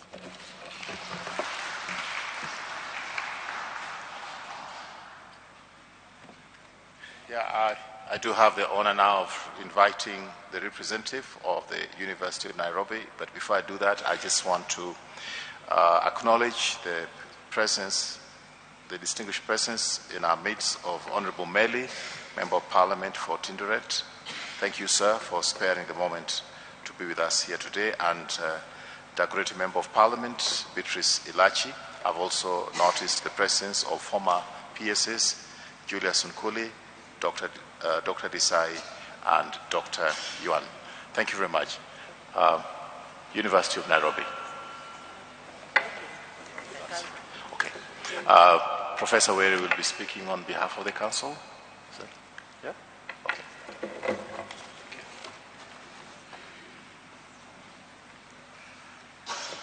Greetings to all of us who are sad about this early death of Professor Magoha, because 70 is quite early. But we thank God that his contribution is like he lived for 500 years. I begin by giving condolences to his family. We who worked with Professor Magoha were always aware of how important his presence and his contribution was to the well-being of society. And so to be in his family and lose him must even be more difficult. We extend our condolences to you, and we shall keep you in our prayers. In my role as the chair of the University of Nairobi Council, I just want to mention some of his contributions to the institutional development of the University of Nairobi. Professor Magoha joined the University of Nairobi in 1988 as in the Department of Surgery, and he soon became the chair of that department. Then he became the dean of the medical school of the University of Nairobi. From being dean of the medical school, he became principal of the College of Health Sciences, which puts all the medical studies together, including dentistry. From that position, he became the deputy vice chancellor of administration and finance in the university, and subsequently the vice chancellor of the University of Nairobi from 2005 to 2015 for 10 years. So you can see how extensive his involvement was at the top level of each institution he worked with. He was deeply appreciated, and we appreciate his contribution. As we see, he brought the University of Nairobi to another level by his style of effectiveness and efficiency. And he left a much stronger university than one he found. And so death has taken him away when he retired from the University of Nairobi, as you know, he became a cabinet secretary and was already contributing, and then he had retired from that. So we are grateful that God gave Kenya such an outstanding person and such an outstanding professional, both in medical things, but also in overall administrative capacity.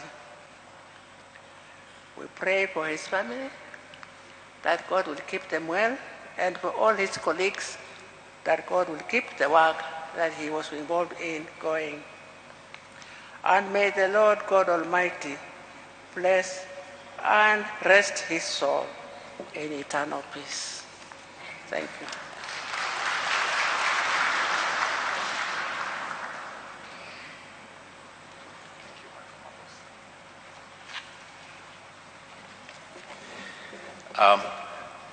The current Vice Chancellor of the University of Nairobi, Professor Kiama, has a tribute to make. Thank you.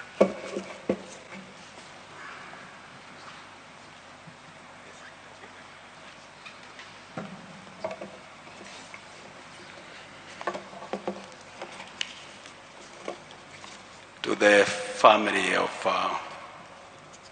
Professor Magoha, to Babla and Michael, who have in their own right also been members of the University of Nairobi community, and all of us here, we pass our condolences. I just want to be quick. Magoha had this mantra: do it with passion or not at all. This quote from an English writer: Professor Magoha would approach any task that he set out to do. His work ethics was driven by one singular goal: to deliver nothing but the best. He served the University of Nairobi, as the Chair of Council has explained, up to the level of Vice Chancellor. Professor Magoha's contribution to the university was palpable, for he left clear footprints everywhere he passed. On behalf of the University of Nairobi, I want to appreciate the role that he played in raising the stature of the university to the level he left it. Like we do, we say every Vice Chancellor serves and passes the baton to the next one. He served the university for 10 years as Vice Chancellor, and I was privileged to serve with him in various committees. He would take his time to synthesize an idea and even consult over it as much as he would do. But once he was convinced about the direction to take, there was no stopping him. It is in this clarity of purpose that saw him accomplish many things for the university. He inducted me together with other scholars in the university leadership, and in particular, he appointed me to serve as chair of the Department of Fetal Anatomy and Physiology, in addition to the role I was playing as Associate Dean of the Faculty of Veterinary Medicine. He later appointed me to serve as the first director of Wangari Maathai Institute for Peace and Environmental Studies. The institute is closely associated with Professor Magoha, who spearheaded his establishment after a meeting with the late Professor Wangari Maathai, the Nobel Peace Prize winner 2004. Although Professor Maathai did not live to see the realization of this project, its firm foundation has propelled it to become a five-blood center of excellence in issues of environmental governance and peace. He appointed me to serve in many roles, but quickly, one of those he did was to chair a committee to give direction on SONU elections that had failed twice. When I presented the report to Senate, the Senate, in his characteristic style, there was quite a bit of argument, because the report had brought out certain things, aspects. But in his characteristic style, he said, as somebody said, Professor Kiama, don't be intimidated. He said, there's no problem. I'm only preparing him to be the future Vice Chancellor. That brought some relaxation in Senate and allowed us to proceed and finish the report.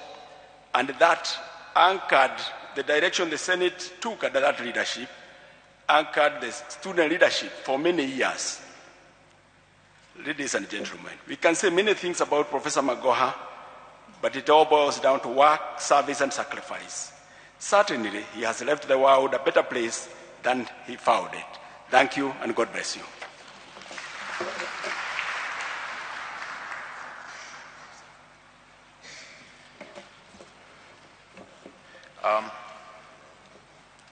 Professor Magoha looked forward to establishing or helping the establishment of the Department of Medicine at Maseno University. That became the bridge too far that he was not able to cross. I'd like to give just 1 minute to a representative from Maseno University to bring the message of condolence from the university, if that representative is here. If he's not here, I'd like to move to the next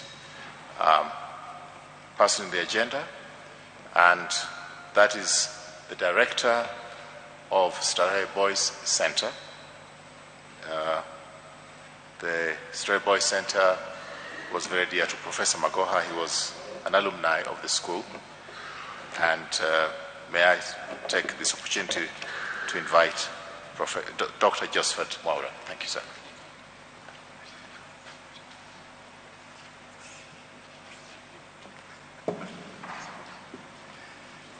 Thank you very much, MC. And just for clarification, over these last few days, I have spent a lot of time with doctors and professors, and some have started calling me doctor. I am not one of them. I cannot claim that title. I am a simple CPA, not even FCPA, but most people call me Josephat, and those close to me call me Jos. Distinguished ladies and gentlemen, Professor's relationship with Starehe started in 1967 when he joined Starehe Boys Center and left in 1970. And to keep this brief, I will share with you words that we receive when we go through Starehe and at the end of our time in Starehe, which we call the church, and that governs every old Starehian.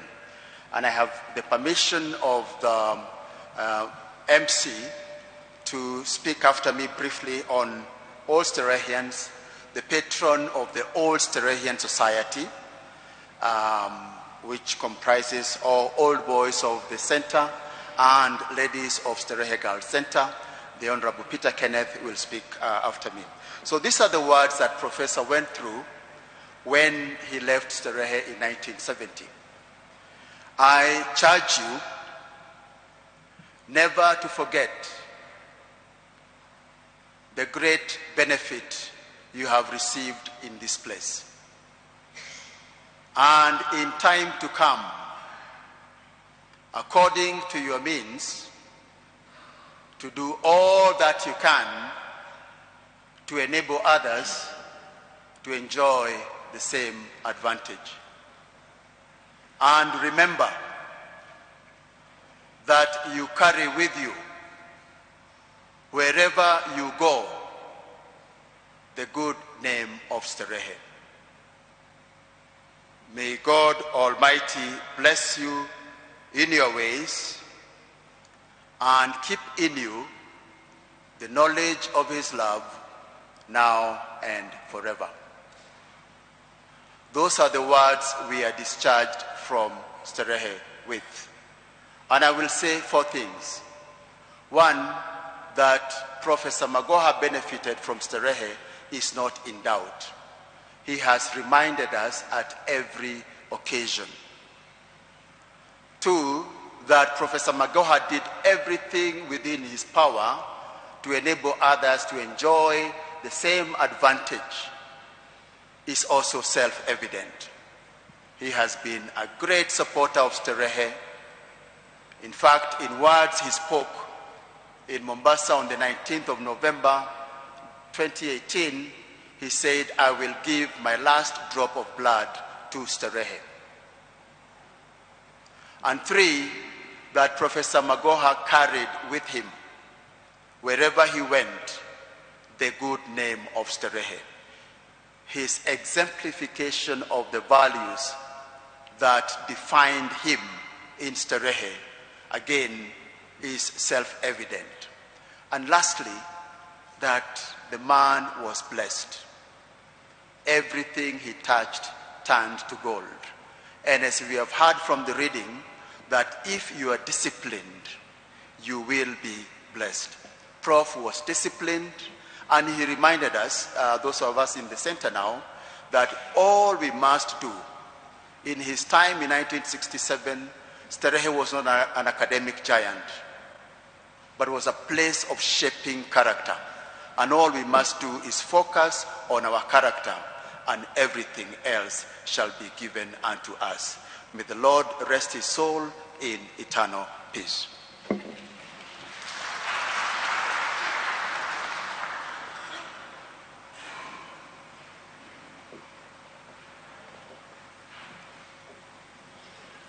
Archbishop Philip Anyolo, the entire clergy, Mama Barbara and Michael, family and relatives, distinguished mourners.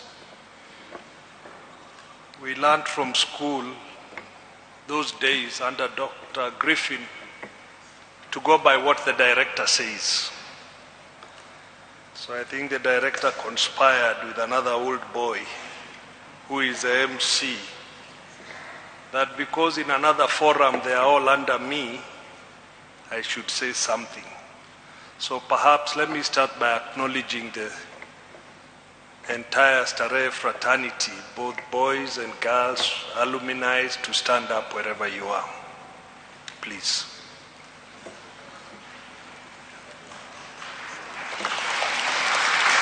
Thank you very much. Thank you. We all know that Professor Magoha had his family and relatives, but we also know that he had many brothers and sisters in the Starehe alumni. I had a personal relationship with him, but I want to say a few things about his relationship with Starehe. I thought one of it the director would have mentioned. He was very close to Dr. Griffin. And in 2005, that evening, one evening when Dr. Griffin passed on, and I called him, and he said he wanted to take charge of looking after the remains of Dr. Griffin. And I think he supervised the entire work of preserving that body in a way that he used to tell us it could stay for 200 years. And that is how close he was to Dr. Griffin. The second one that I remember about Starehe is the day he was sworn in as a cabinet minister. He actually called me and told me to pass a message to the director that now that he was a minister for education, the management team and the director needed to work hard because from where he sat, he could not be seen to give any favors to Starehe boys. And that was a principle in which we all knew Professor Magoha to be. I recall an event, again a sad event, when he lost his mother. And I went to Marenyo village in Gem for the burial. And when he saw me, he asked me, "Why didn't you tell me you were coming?" And I told him, in the Starehe Brotherhood, I cannot tell you I'm coming to bury my mother. I just show up. And although many people think that Professor Magoha never smiled, he actually smiled and laughed. In his days as a VC, especially in the early days as the Vice Chancellor of University of Nairobi, he had difficulties with the Ministry of Education. And the Minister for Education was the late Saitoti. And I'm the one he talked to who brought them together because he needed funding from the ministry. Perhaps many of his secretaries at the university will recall I used to come there for a cup of tea.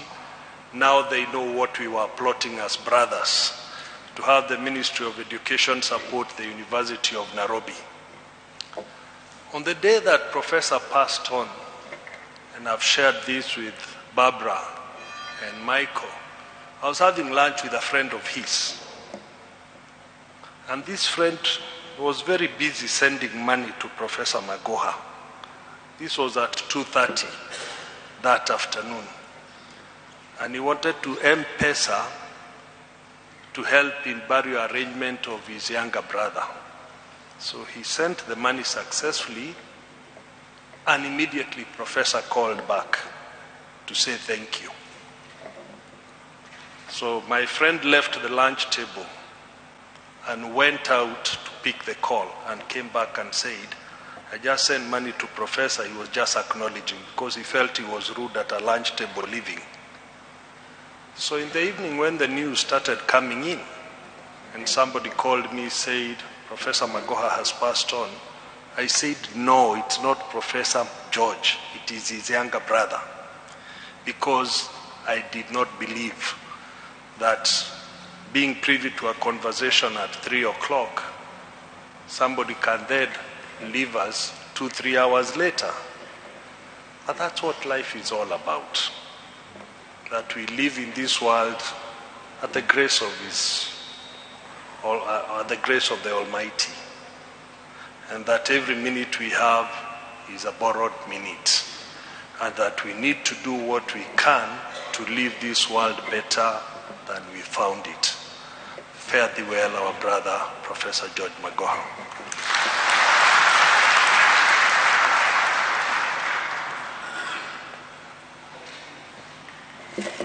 Thank you, Peter. Professor Mwanda was already here to read the eulogy, but he is in the program as a friend and representing friends. I'd like him to take very few minutes because we're really running out of time. I've been warned about it, and I'd like to know, you can give us advice. We gave due protocol allowance for the governor of Nairobi in case he comes, so he sent his representative. We'd like the representative, if he's here, just to, or she is here, to come and tell us here in the front so that we can continue with that. And the rest, I think, we're supposed to talk are close by. Thank you.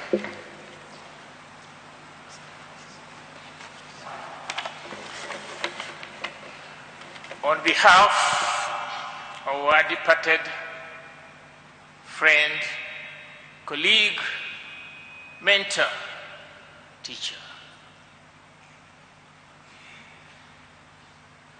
I stand here to read just 1 or 2 sentences about George as a friend. As friends, we shared many common beliefs and values. Toil and not ask for any rest. Labor and not ask for any reward. For at the end of the day, the Lord shall tell you, well done. Both of us cherished hard work and loyalty to authority. As a mentor, he enabled growth of knowledge and ideas. He enabled knowing what was not and what was wanted. He was credible, a positive role model, genuinely interested in his mentees as an individual, and shared experiences and insight. He had a commanding stature. He exuded power and authority. His presence would be felt, and his friends too would know what is expected at any occasion. He made friends feel that there is something worthwhile in them. Think only of the best, to work only for the best, and to expect only the best. As a colleague, he expected no mediocrity.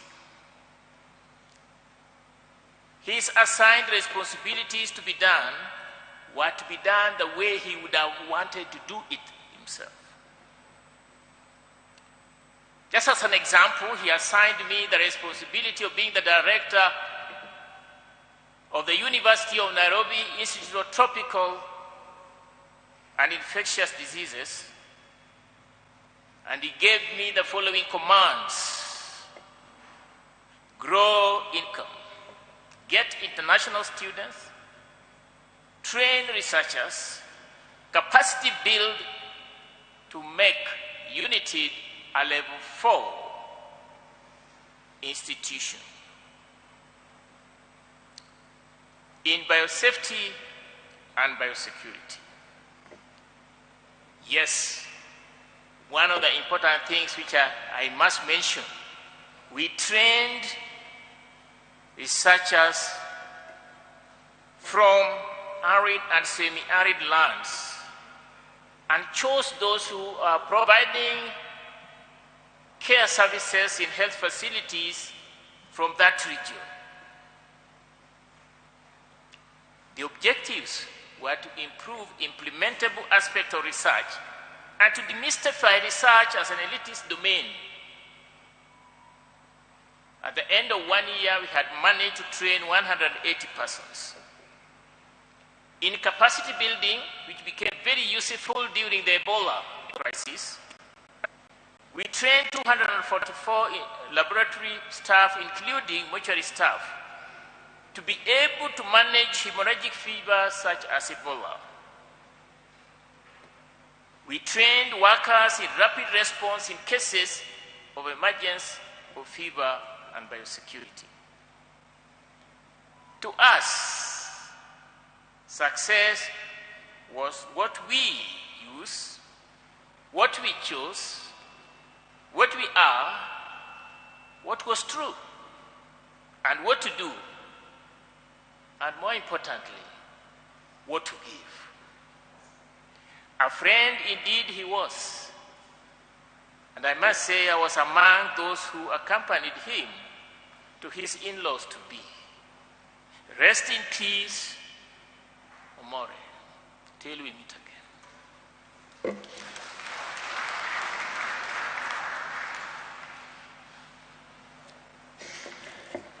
Thank you. Yesterday, at the residence of Professor Magoha, it was hosted by members of his profession, and the master of ceremony was Dr. Aloch, and he made all kinds of jokes, and it was at the expense of politicians like myself. How we have not gone to school, we cannot read speeches, and those sort of things. So I want to give him a chance now to prove his prowess in an area where he was, criticizing us. And I also have requested him that there must be several doctors who are here that we have not acknowledged. And he has reminded me that you've only acknowledged politicians. Where are the doctors? And since there's a Swahili saying which says that when you're still giving birth, you don't disrespect the midwives. So I don't know when I'll next be at his clinic or when I'm on a table when he's a surgeon. So most respectfully, sir, I ask you to acknowledge the doctors and tell them that it's not out of slighting them that I had not mentioned them. Thank you. God is good, and all the time, the clergy, the family of Magoha, all protocol observed. But I'm going to break the protocol a little. I'm going to request you to have a 10-second medical or biological break, and also in honor of Magoha to stand up for 10 seconds and stretch yourself. Thank you very much. I'm sure now you're awake to listen to me speaking. You may sit down. It's important that you listen to me. Okay, thank you. I'm here to present a very important constituency. I represent the doctor. It's important to note that Barbara and Mike are also doctors. And I represent very important doctors. I can't mention them because there are very many. And more important, probably this morning, I'm the most important speaker because I'm especially anointed. I'm representing the doctors, but I also come from Game, and which is a very important, the only location you can find in English dictionary. The only interest, the only important verse that has never been included in the Bible is do as I say, not as I do. So yesterday I told people not to read their speeches. That was me saying. Now I'm doing opposite. I'm going to read a speech. To the family of the Magoha, on behalf of the medical fraternity, I bring you our sincere condolences on the loss of our dear colleague. We know the medical profession is used to witnessing death, but that does not take away the pains of death when it takes one of our own profession. Death, taking a precious life like that of Magoha, is very painful. And extraordinary doctor he was. It is said that to lose people we love is very painful. And though we say that we cannot lose love because death cannot touch love. The sorrow we feel when we lose a loved one is the price we pay for having them in our lives. Magoha was a man of good heart, cared about friends and family. He contributed to the development of every single person he met on his path. He mentored many and sowed the seed of greatness in many things. He was an inspiration to many people. Although nice things are said at funeral like today, it is sad that most of us will not be able to hear the same things said to us. He was always an inspiration to all. He said what he meant and meant what he said. He lived beyond humans, and his thoughts were always revolutionary. While we mourn a colleague, we pay tribute and celebrate a life well lived, a life committed to building excellence and standards in every way. Not many doctors leave such a legacy of such dedication to excellence. He will be missed, but never will be forgotten by those who are fortunate enough to have known him. He made many people great. Some people are born great, others are made great, others have got greatness thrust upon them. But he was a great man and made people great. Thank you for leading a great and fulfilled life. The rivers of sorrow. Life is like rivers. Eventually they go where they must. Drinking from the rivers of sorrow sustains a different kind of life. The river is hidden from the rest of the world. Tears drip from my chin and fall into an endless flow of liquid love. The river sparkles with beauty for life and death. Even as the rivers and the sea are always one and meet eventually. Death is not the end of the journey, but the beginning of another journey, a journey that we shall all take and we shall all meet at the end. Rest in peace, our departed friend, Omore.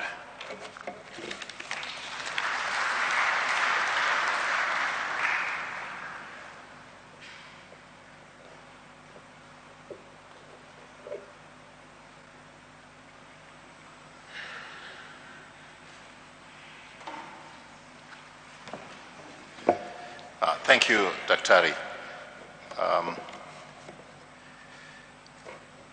He speaks so well, he should have been in politics, but I think you're more useful in your calling. I'd like to acknowledge the presence of former Minister for Education, our Senior Professor Ongeri, and I also like to acknowledge, if I didn't by any chance, Senior Fred Gumo, former Member of Parliament for this area. It's now my privilege to invite my former colleague, CS Farida Karone, to give a tribute on behalf of all the former colleagues of Professor Magoha. Thank you.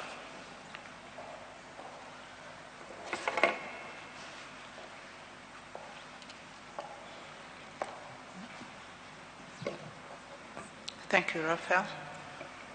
Please allow me to observe the protocols that have already been set in the interest of time.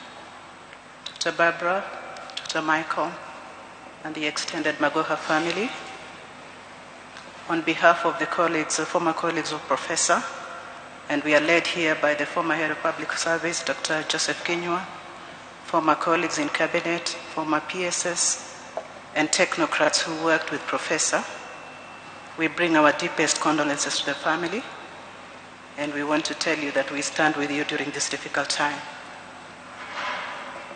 Dr. Barbara, if you allow me, permit me to thank His Excellency the President, because when Professor passed on the 24th of January, as former colleagues, we quickly came together to support the family, and we were given great support by the government of Kenya. So I want to thank His Excellency the President.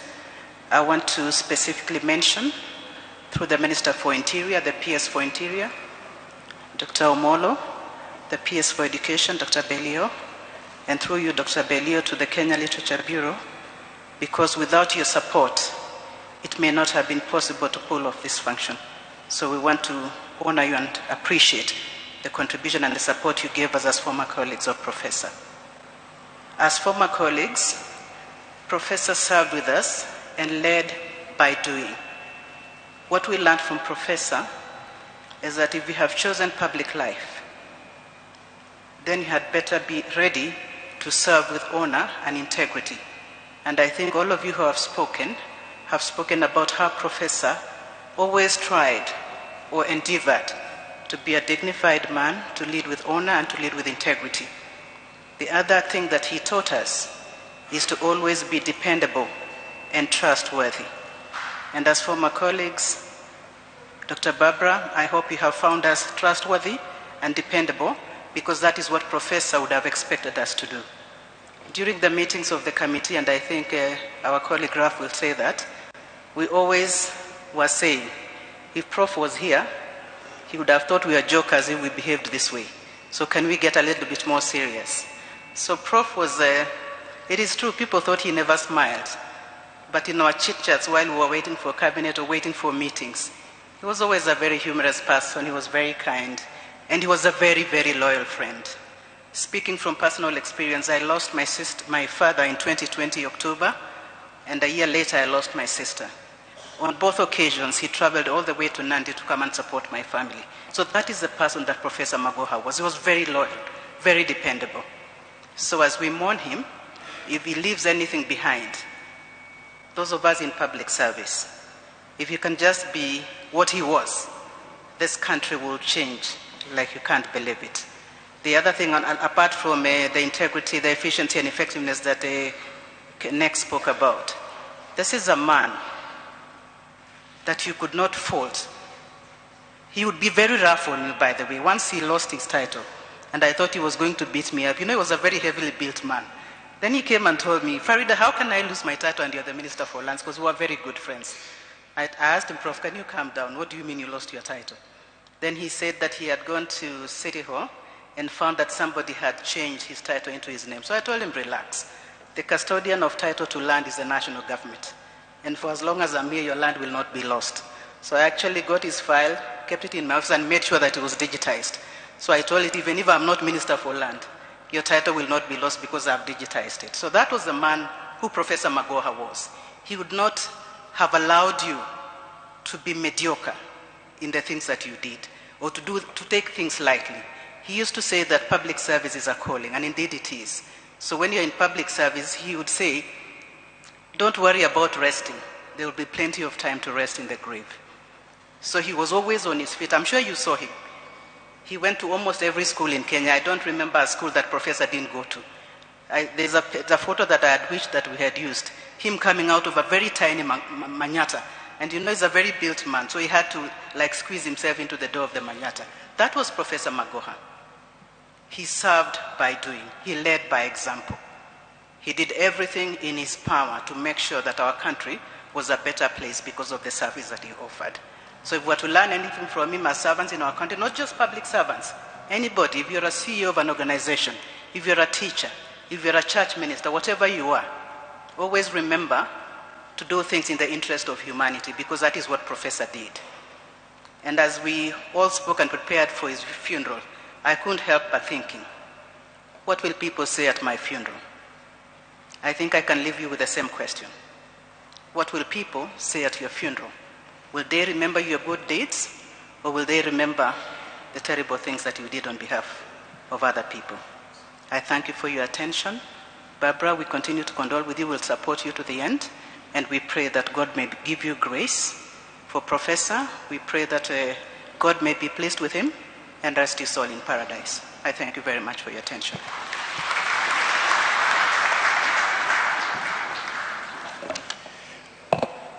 Thank you very much, my sister.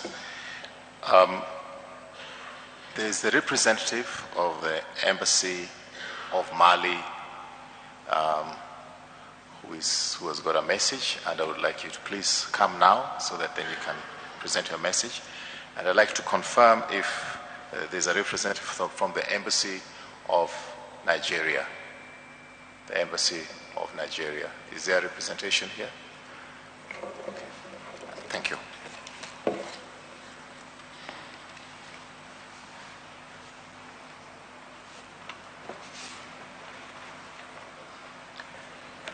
Thank you very much to give me a floor to speak behalf Embassy of Mali. Now I am reading the letter that the Ambassador of Mali in Addis Ababa sent to Dr. Barbara, Honorary Consul of Mali in Kenya. Dr. Barbara Mahua, it is with deep sadness that I learn of the death of your husband, Professor George Albert Magoya. I bow to the memory of the Professor Magoya, who will live in irrepressible void within your family. In this moment of emotion and contemplation, I would like, on behalf of His Excellencies Abdoulaye Diop, Minister of Foreign Affairs and International Cooperation of Mali, of the entire staff of the embassy, and on my own behalf, to send you and your family my most heartfelt condolences. May the Lord, the Almighty, in His infinite goodness, have mercy on his soul and welcome him into His paradise. Amen. I remember to you my feelings of deep compassion and sympathy. Please accept Dr. Barbara Magoya, the expression of my distinguished consideration. Thank you for your attention.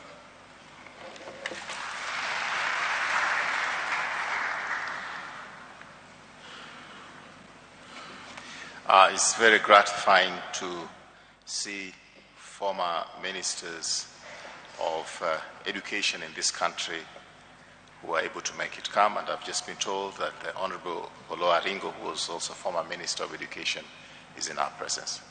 Thank you for coming. Before we go to the side of the government, which we have a special tribute to give to, the Member of Parliament for Game is actually listed to talk in Game. But being the Member of Parliament for Game, and I'm going to Game tomorrow, I just want to be in his good books. So I'm going to ask him, please say one word to welcome the people to Game, where Professor Magoha comes from. And on the same vein, I want to thank him for his personal assistance beyond being a member of Parliament for Game. He has been very supportive to us. God is good, and all the time. To the family of the great Magoha, to Auntie Barbara and Dr. Mike, I'm here to eulogize your loving one, Professor Magoha. Sometimes when I was looking at Professor Magoha, I was wondering whether those who have gone to school, the professors who are here, have been able to do research on the correlation between management competence and somebody who has studied medicine. Because my little perception has always been that those who study medicine are better in the hospital. But Magoha proved it otherwise. That is an enigma in management competence. So we'll miss him for his brevity, for his forthrightness, for his firmness. I remember one day, one of the MPs from Siaya had a bit of argument with him. So he called me and asked me, Elisha, how do you do these things? This colleague of yours wants me to go to jail. He wants me to do something I can't do. Incidentally, this gentleman had gone with some Chinese to Professor Magoha's office looking for tender. So when I finally put them on a telephone conversation, there was a heated argument between the Member of Parliament from Malego and Professor Magoha until I had to cool them down. In the midst of all this, he told my colleague that, there are procedures. And at my age, I don't want EACC to come to my home. I know at least he was honest and forthright from that story.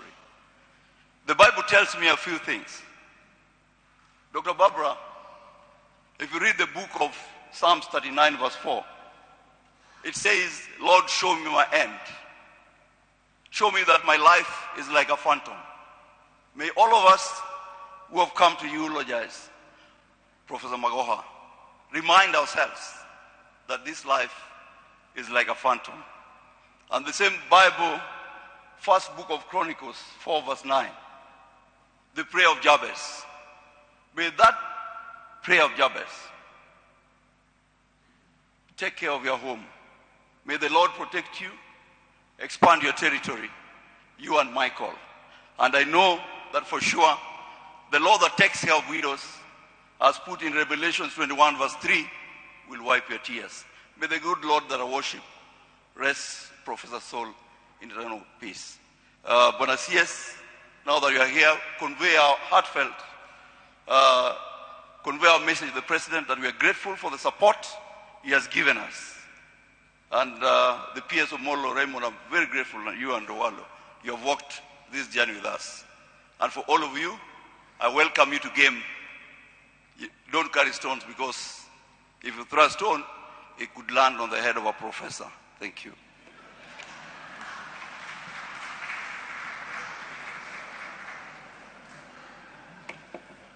Well, you should have added that you don't need to carry a stone because we have enough over there.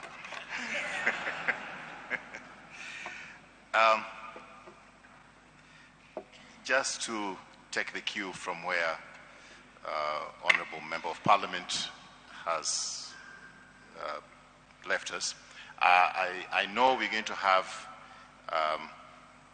a vote of thanks by one of us, but on behalf of the Magoha family and the extended family relatives, I'd like to especially acknowledge the very, very gracious help and assistance that we received from the government of His Excellency President William Ruto.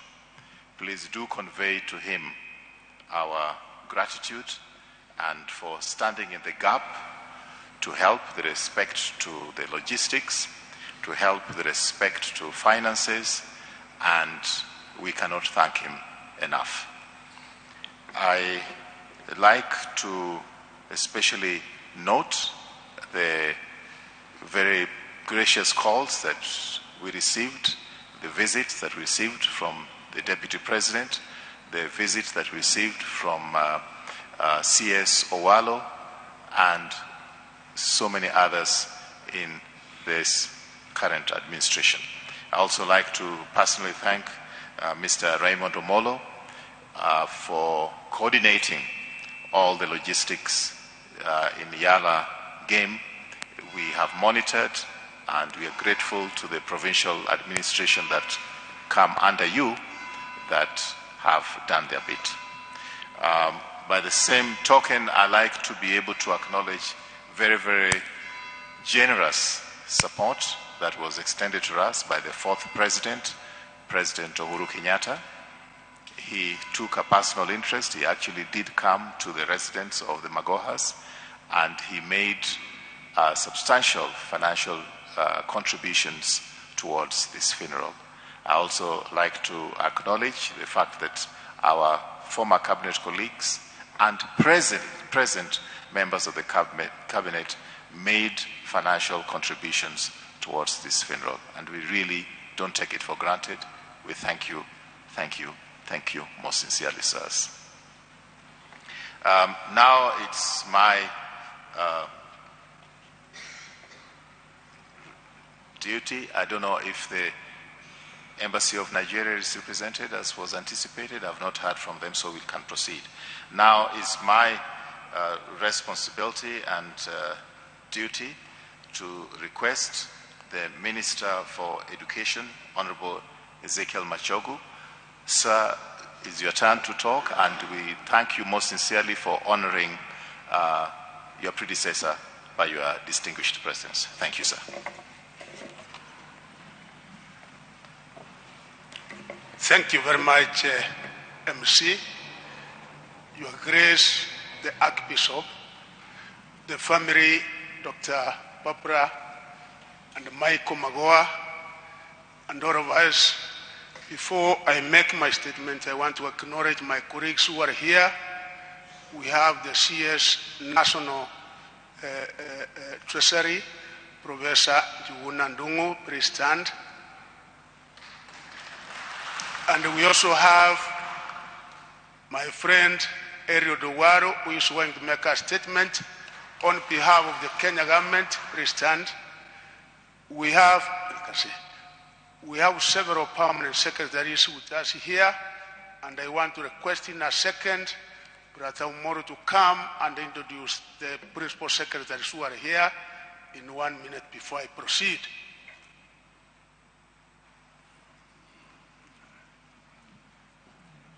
Thank you, Waziri, and thank you, MC Honorable Tuju. To the family of Professor Dr. Barbara and Dr. Michael and the extended family, first of all, receive my sincere condolences and best wishes as you go through the last journey of Professor. Mine is very simple. I'm Raymond Omolo, the Principal Secretary in charge of National Security, Internal Security and National Administration. And they are my colleagues. I would ask them to stand up so that I introduce them. So there is Dr. Belio Kipsang, who previously worked with Professor and is currently the Principal Secretary for Basic Education. Then there is Dr. Beatrice Inyangala, who is the Principal Secretary in charge of higher education. I think that's it, Waziri. Thank you. Thank you very much, Principal Secretary. Before I make my statement on behalf of the Ministry of Education, I want to make a disclosure. The disclosure I want to make is that 3.5 years ago, Professor Magoha, when he was appointed the Cabinet Secretary Education, he picked a young man who was then teaching, who was a lecturer in the University of Nairobi, the Faculty of Law. That young man happened to be Paul Machogu, my very own son. Professor Magoha has worked with that young man for the 3.5 years. Each and every place that he went to, he was with that Machogu Jr. And of course, as a father, I had imparted the necessary Christian values to that young man. But I'm happy to inform you that the work ethics that Magoha taught that young and many others are such that as a family we really appreciate. Because of that young man, we became good family friends, and actually in 2020, when he was CS Education, he came all the way to Kisii, and from there on, we remained as very good friends. Even in August, as he was writing his handing over notes, not knowing that the one who would be able to take over from him was the father of that young man. The one who did the handing over notes was Paul Machogu. So when again, on the 27th of October, as I was taking over from him, Magoha, I confirmed that indeed Mzee was a true Christian, because he had a rosary, one that he used to carry everywhere that he went, and also another one that he kept in the office.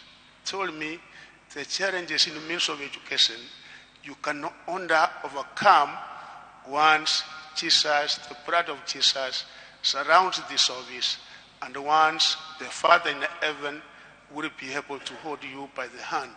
And ever since that time, he has been my advisor, and indeed, he has been my very true friend.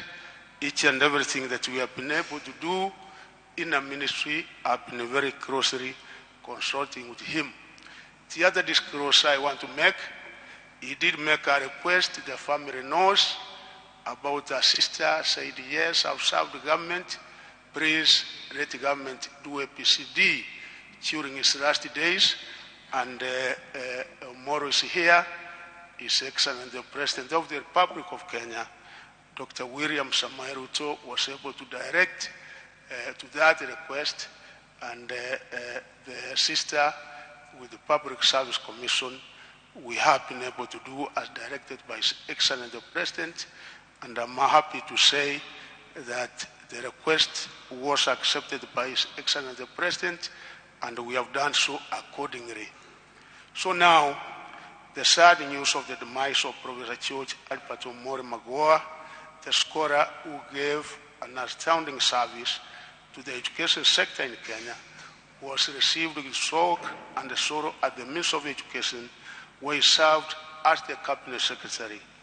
On behalf of the Ministry of Education, I wish to express my heartfelt condolences to the family, friends, colleagues, and all stakeholders in the education sector for this terrible loss which befell our nation on January 24th, 2023. Professor Magoha's experience and work ethic endeared him to many in the ministry, especially his unfailing qualities of hard work, integrity, and boldness. Professor Magoha always reminded many of us a lesson that he learned from his mother, that he needed to be self-reliant, including being able to perform the so-called manual course by himself. During his service at the Ministry of Education, many of those he interacted with were embraced and touched by service to the neediest and vulnerable children and households. He never shied away from visiting the inside of informal settlements in all parts of the country to find children who had failed to report to Form 1. He could then personally escort them to their schools before finding sponsors for their education. Professor Magoha was a visionary and a transformative leader who was always determined to move the country's education sector forward. Indeed, the education sector is the poorer without him. We must seek to continue to emulate his work ethic and re-engineer the education sector to achieve more and keep the trajectory he envisioned. Particularly, we must keep the spirit of tenacity and the focused approach that Professor Magoha embroidered in his work, and undertake me and my entire work, the Principal Secretary and the entire team in the Ministry of Education, that indeed we will not be able to lower the bar. That I promise the Kenyans. To the family, Dr. Papura Magoha, son Dr. Michael Magoha, the extended family, friends, colleagues, and peers, we must remember that those we have held in our arms for a little while, we hold in our hearts forever. Take comfort in the fact that there are many of us who are with you through this difficult time, and that the sorrow you feel in your heart will be lightened by the love that surrounds you. May God Almighty let the soul of Professor George Albert Omoore Magoha in eternal peace. Thank you, and with this now, I want to invite my colleague, Eliud Owuaro, who will be able to make a statement on behalf of the Statement of Kenya and on behalf of His Excellency the President, Dr. William Samoei Ruto. Doctor, my friend, welcome. Thank you.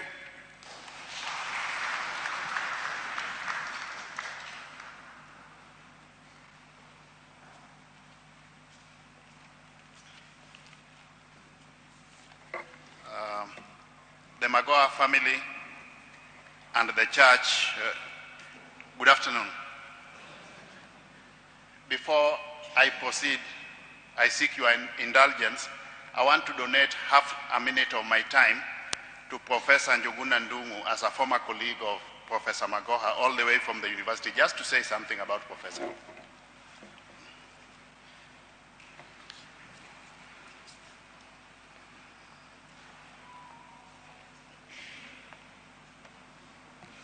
Thank you very much, C.S. Owuaro. God is good, and all the time. Thank you very much. I just said I need to say a word because I come a long way with the family of Professor Magoha, the late Professor Magoha. For me, he has been a friend, he has been a colleague, and he has been my boss. So I think I combine so many aspects. I do remember that our young kids were actually praying together, Michael and my daughter. Michael was much slightly older than my daughter, and we were neighbors for several years. And after that, the first person who gave me leave of absence to leave the university and join the central bank was Professor Magoha. But I had a price to pay. That is why I like to eulogize him as one of the master of excellence. He always reminded me to bring my publications to him because I was on leave of absence. My publications had to reflect that, and they had to be in the university website. So when I was in the central bank, he would call me that he's coming for my publications, but I would tell him that you are still my boss. I have to come and bring my publications. The beauty about it is that he remembered even the journal articles and where I published and even the conclusions I made. That has remained. And even when he became the CS for education, I always called upon him to how do we restructure our education system. For me, being a member of the university, I know the pains he went through. But I'm very happy that I've come to eulogize a friend, a colleague, and my boss. Thank you very much. Condolences to the family. Thank you, Prof. My duty today, Church, is to read a condolence message from His Excellency the President. But before I do that, let me once more pass my very, very sincere condolences to the Magoha family. I've known this family for close to 30 years because I happen to have gone to high school, my A-levels at St. Mary's Yala. And that is in close proximity to that of the Magoha family. So I've known the family for quite a while. Many adjectives have been used to describe Professor, but I just want to espouse a few outstanding issues about him. He believed in discipline. He was also very, very strict. He had no time for mediocrity. I vividly remember sometime way back in the year 2003 when I was doing my postgraduate studies at the University of Nairobi, and he was then the Deputy Vice Chancellor in charge of administration. Then I met him at the car park next to the fountain. He was seated on a piece of stone. So I asked him, Professor, what are you doing here? Then he told me, you know, this car park, we are doing it. We have engaged the services of a contractor to lay cable. But one thing I've learned in the public sector is that you don't delegate and assume that it will be done. So instead of getting feedback from my subordinates, I've decided to supervise this contractor every day until he finishes the work. That was Professor Magoha for you. He believed in results, and he carried that to other facets of his life. He touched many facets of the Kenyan fraternity, the academia, the health sector, and of course, I empathize with the many children in this country whom Professor touched their lives during his stint as the CS for Education. Allow me now, ladies and gentlemen, to read the speech, the condolence message from His Excellency the President. Condolence message from His Excellency Dr. William Ruto, President of the Republic of Kenya and Commander-in-Chief of the Kenya Defense Forces, to the family and friends of the late Professor George Magoha. We mourn the passing of a good man, a loyal servant of the Republic of Kenya, a highly accomplished scholar and a great teacher who gave sound leadership everywhere he worked. Professor George Magoha, with whom I had opportunity to work with, was a distinguished public servant, illustrious administrator, and one of Kenya's exceptional surgeons. He had extensive knowledge and expertise in the health sector and brilliantly deployed them in bettering the lives of other people. Professor Magoha was uncompromising, an academic giant of immense influence, an author, an astute thinker, and a mentor to many. Undoubtedly, our country has lost a hero and a gentleman. Yet despite these enormous accomplishments, Professor Magoha lived a humble life, and this should be a lesson to all of us. His service to the nation will forever guide, shape, and influence many generations. We thank the Almighty God for the magnificent legacy of an exemplary professional and celebrate his tremendous achievements in medicine, in the academia, and in government. Our love, thoughts, and prayers to the family, the academia, the health fraternity, and friends.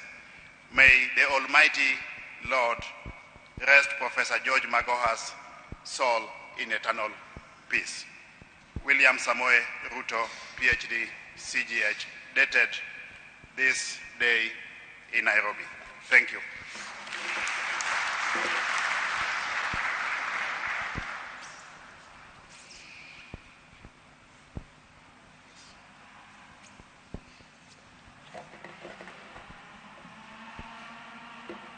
Thank you, CS Eliud Owalof.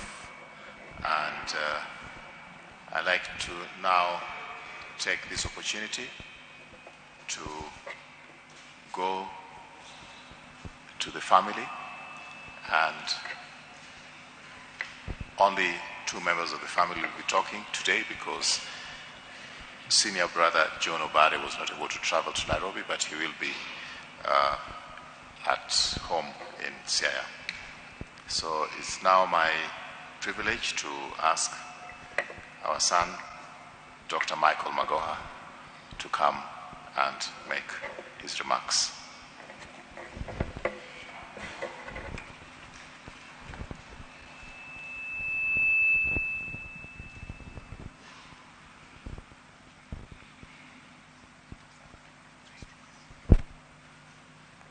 Afternoon, everybody. Hi. Yeah, I know it's a surprise for all of us, some more than others, but don't look so somber. He would want us to celebrate, and you know he always likes to be early for everything, so we didn't know it included his death, but you know, we keep moving. I really wondered what I'm supposed to do, because I'm supposed to give a tribute, which means to express your feelings, and I personally find it a bit strange, because how do you condense your entire life into 10, 15 minutes with someone? Sometimes it feels a bit insulting, but what would he want? And I've had the chance of writing a few speeches for him. He never read them. He just got the talking points. And he would say I should just speak from my heart and just to be honest. And then the second thing that hit me is, who am I talking to? There are people way above my pay grade. I will never understand what you do. There's my family over there. Hi, guys. All three of them, tuko pamoja. They're friends and family. And then I realized one simple thing. There's one job where I'm the only person who's actually qualified to talk about. And I didn't have to work for this job, and that's being his son. And in keeping with his memory, because we all have to celebrate.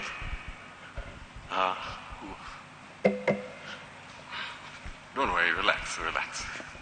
I'll explain what it meant to be his son. A couple of things people don't realize. All through my life, if I ever needed my dad, don't worry. I'm okay. He would want me to do this alone. He was available. It didn't matter if he was a surgeon, if he was a cabinet secretary. And that's because he believed in family. And it was always the same. One phone call. If he can talk, he talks immediately. If he can't talk, immediately he finishes. He would come to me. And that's for 38 years of my life. And it's funny, I'm happy people touched upon it, because I used to get the usual questions of, how is it being raised by this Kali person, etc. I never saw that person. I'm the same with my mom. That's why I really love this picture. This is all I saw. He just smiled, and to put it very simply, he always just kept it very simple. Just, they kept telling me all the time, I don't know if they even realize this, all they said is just do what you're supposed to do when you're supposed to do it. It's that simple. And that's all he did. And it's great watching him over time. Everybody always talks about his successes. But I'm blessed because I got to see when he failed. And I realized everybody forgets when he failed. Because I saw how he reacted. And what hits me more, if I feel like that, the person who knows a lot more is my mom. Because as I have a child now, by the time it reaches your child, it's really stressing you.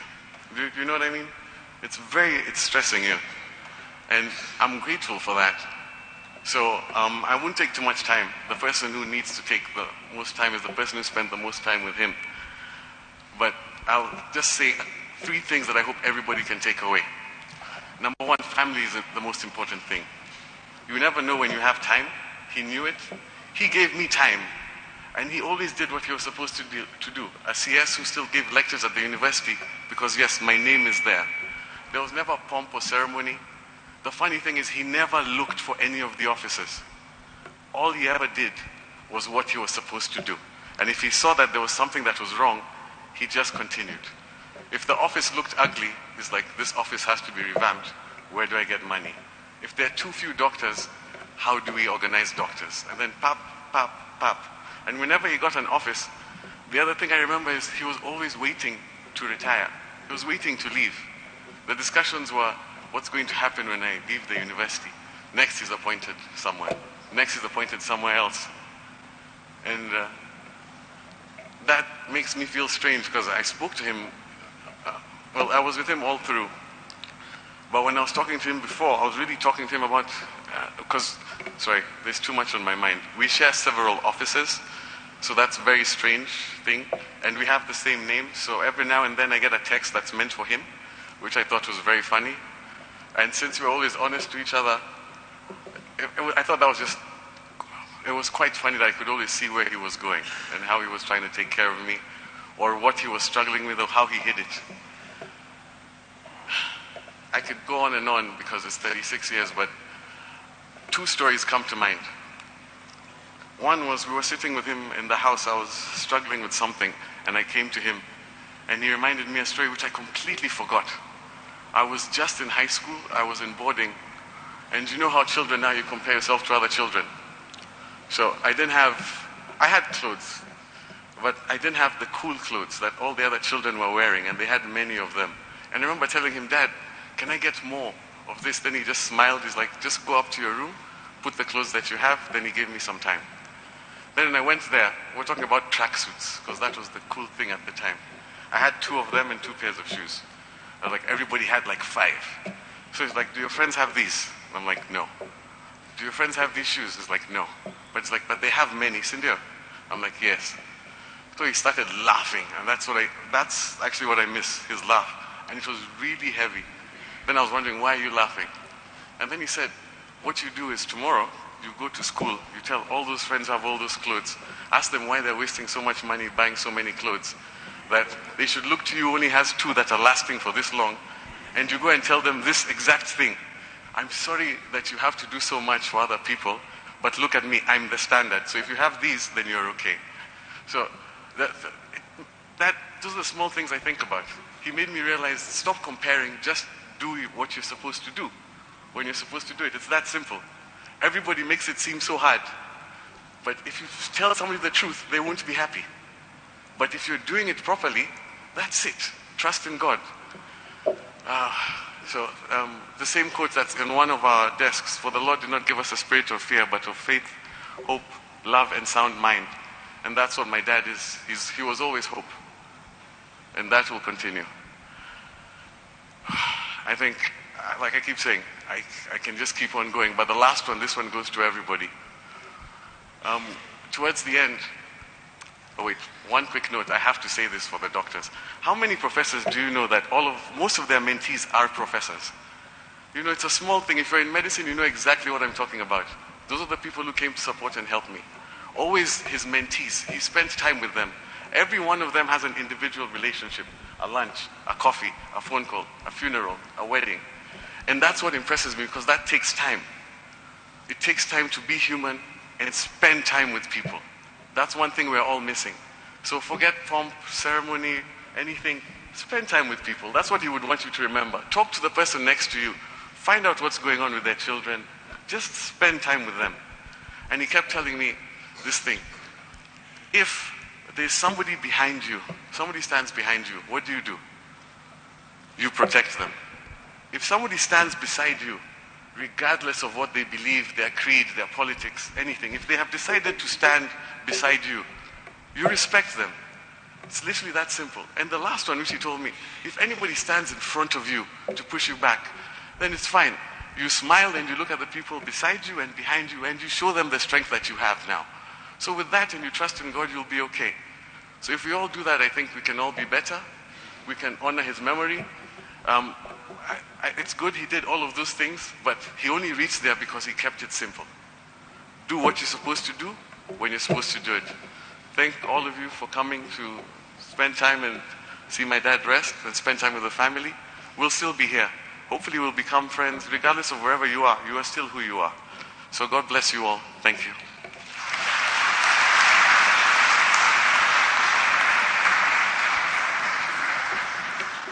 Well spoken, Michael. We're coming to the end now, and Dr. Odudu Barbara Magoha, may I request that you make your way up here for your final tribute.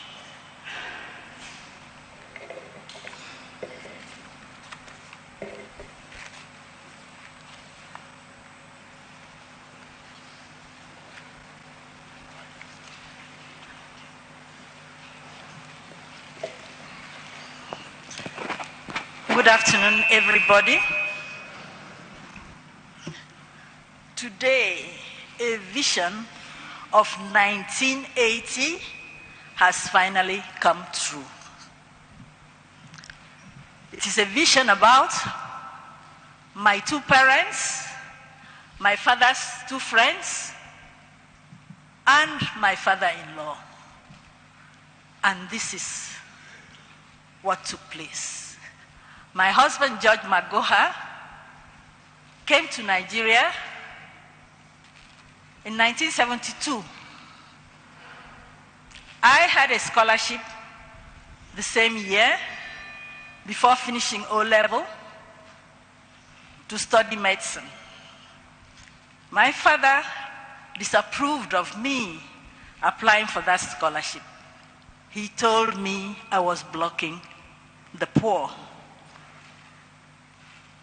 A few months after, my father passed on in 1973. I had to get that scholarship guaranteed by his friend. That's the number one friend he had. When my mom went there, the man said, I needed to see your daughter before I can guarantee the scholarship. When we went there with my mom, he took a look at me and said, and gave my mom a dressing down of the century. He said, this one will never come back to this country. Why do you want the government to imprison me? My mom went to the office crying, and a junior officer guaranteed. And he said, by the time she finishes, I would have retired or been dead, so they can't get me to repay this money. I never knew why I never traveled out of the country, because it was a full scholarship up to this day. Everybody knows that my husband was supposed to go to Zambia to do medicine. But at the last minute, he came to Lagos. We met, and after 1 month, as I said, he started telling people we are getting married. We settled that. Then I went to my mom and said, this is the man I want to marry. And my mom said, you give me some time. I'll talk to you. What happened was that my mom went and stayed fasting and praying for 3 days, and she said she was never going to leave the church until she had an answer. On the third night, my mom had a vision in 1980 that George Albert Omore Magoha was destined to be a great man, and that he needed me, and she had to allow me to get married to him.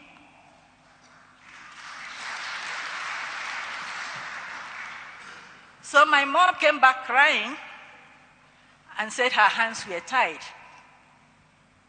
But she gave my husband 2 conditions. The first one was that I had to finish my undergraduate studies. The second one was that if he married her daughter, he had to marry her too. And he asked me, what was that about? I said, it meant from now on, I've transferred responsibilities to you. You take care of my mom, you bury my mom if she goes before you. Since 1989, my husband made sure he paid for my mother's air ticket every year until she passed on in 2008.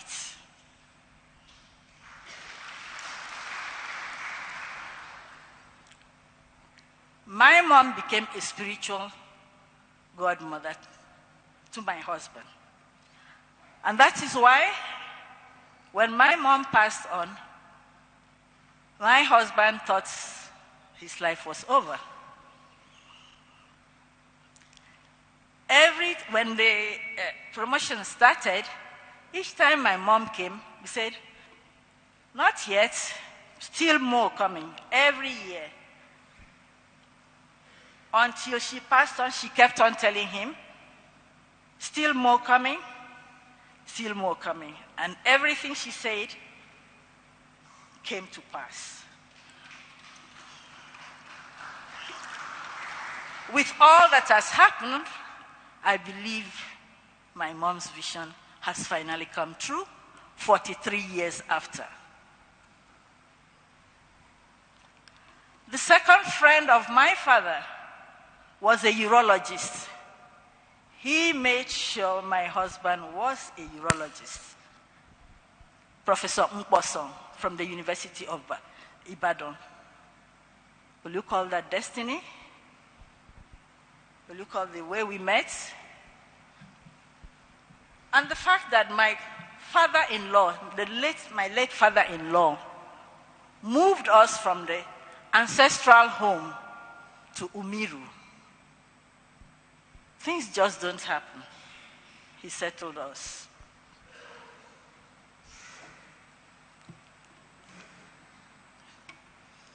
From then on, my husband's life has been on 3 pillars. His God that made him, Stare that molded him, and medicine. Everything of his, he did in medical precision. You take history, which is the problem, you investigate, make a diagnosis, and make a decision. Some people found it odd. We medics, we don't have time for storytelling. It's either this or that. And you go to theater. When you go to theater, when you come out, relatives are waiting. The first thing is, how was the surgery? Among those relatives, there are people who wish the operation never succeeded because they had their own timetable. And then there are those who are truly happy that the operation succeeded. So all the things my husband did, it was like having dinner with the devil. Devil in the sense that they say when you're having dinner with the devil, you use a long spoon so that your 2 fingers don't touch each other. You don't know what the devil has put in his nails so that they touch you, and when you take to your mouth and you eat, it will be over. So in the morning, when the devil is calling you to find out if you are dead, he asks you, your voice has changed, just to make sure that you are the same one. And you answer back and say, no, it is that nice food of yours that has made my voice to change. Thank you very much for making me have such a good meal with you. So he always prepared for the battle. That's why they said he was obsessed with success. Because each time you pass one battlefield, you prepare for the other. After all, life itself is battle. I'll never complain. I had him for 40 years. I'll be very ungrateful if I did that. There are people who have had marriages of lesser years. I thank God, and I have accepted. We were a team. He looked over my back, and I looked over his. In marriage, we all know there's nothing like 50-50. There's always one person sacrificing more than the other. It could be 40, 70, but everything just came to 100. We understood that. And as a couple, we worked through that.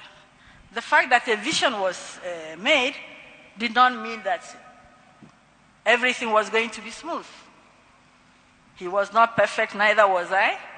Neither did we have a perfect relationship.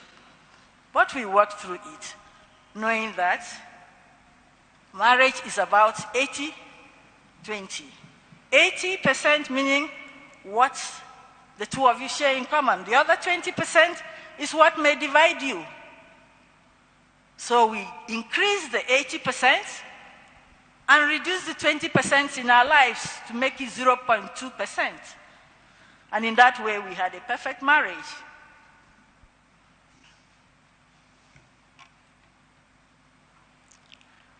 My husband did surgery up to the end. 2 hours, I turned from Mrs. to a widow. He was okay. He was not sick. We talked. He went on the day of, on the 24th of January. He went out, bought things to buy things for the late brother's funeral. At 2 o'clock, he told me he was chesty. I told him to rest, due to the stress, that he should rest. At 2:30, he asked me for a cough mixture, and I just pointed to him, my own cough mixture. I pointed to him and walked away because I was ironing to go to work. And one thing I liked about my husband is that he allowed me to grow. So my professional career was something of importance to him. So I ironed to go to work. While ironing, I heard him calling me in a stressful voice. When I went, I found out that he had collapsed and his head was almost knocking on the wall. I put my hand to the wall, and then his tongue was coming out, and I pressed down the tongue for some fresh air. I called the workers who were there. I screamed, and they come, and he got revived, put him on the floor. When he woke up, he said, "I want to see my son." That's when I knew something was not going right, because if he had said, "Call me Mike," that's different. Then he said, "Call me my son." 2 weeks earlier, he had said, if anything ever happens to him, I should call Professor Mwanda. So when I revived him the first time, I called Professor Mwanda and I told him, "Please, I need to see you urgently in my house." I didn't tell him what was wrong. I didn't want to cause an accident. Then I called my son. I asked him, "Where are you?" He said, "I'm in theater." "What, are you operating or assisting?" He said he was operating. I said, "Please hand over. Your father is not feeling fine. I think you better just come quietly." And he came. So when my son arrived, my husband spoke to my son. My son said, "Okay, fine." When he arrived, I said, "Your father has had a heart attack, but now it looks better." He said, "There's no problem. You must be on admission." "Where are your tracksuits?" He's the one who pointed out the tracksuits to my son, and then my son started making all the emergency calls. Sat up, drank, talked a bit, and then said he wanted to go for a long call. He was assisted. He went for the long call. Then Professor Mwanda came in, and he is the one who said, "Oh, you've arrived. Please check my blood pressure." As the blood pressure was being checked, he had the second attack and was rushed down there. And I think it must have been one of the most stressful things for my son when he had the third attack, knowing the implications of having a third attack. And when he finally had the fourth one, he passed, and all this happened within 2 hours. Just like a surgeon operates, finish, it's over.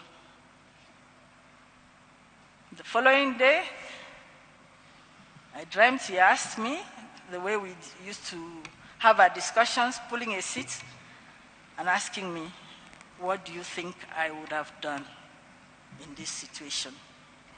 It was best for you. It was best for me. I woke up and I said, "I set you free." That is the story of Judge Albert Omari Magoha. Magoha, son of Magoha, has exited the stage when the ovation was loudest. Thank you for celebrating his life with me.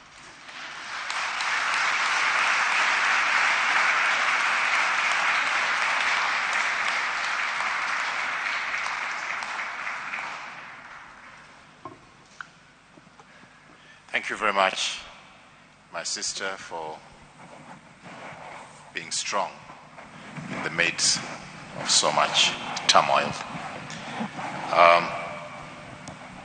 We come to the end now. After this, there will be viewing of the body. There's a tent which has been set aside for that. And I'd like to request that as you file out, if you wish to go and view the body, you'll be guided by a team of ushers who are out there to do that function. Let me now request Dr. David Githanga. I don't know if he's here. To give the vote of thanks, and immediately after giving the vote of thanks, we'll hand the program back to the church. Thank you very much.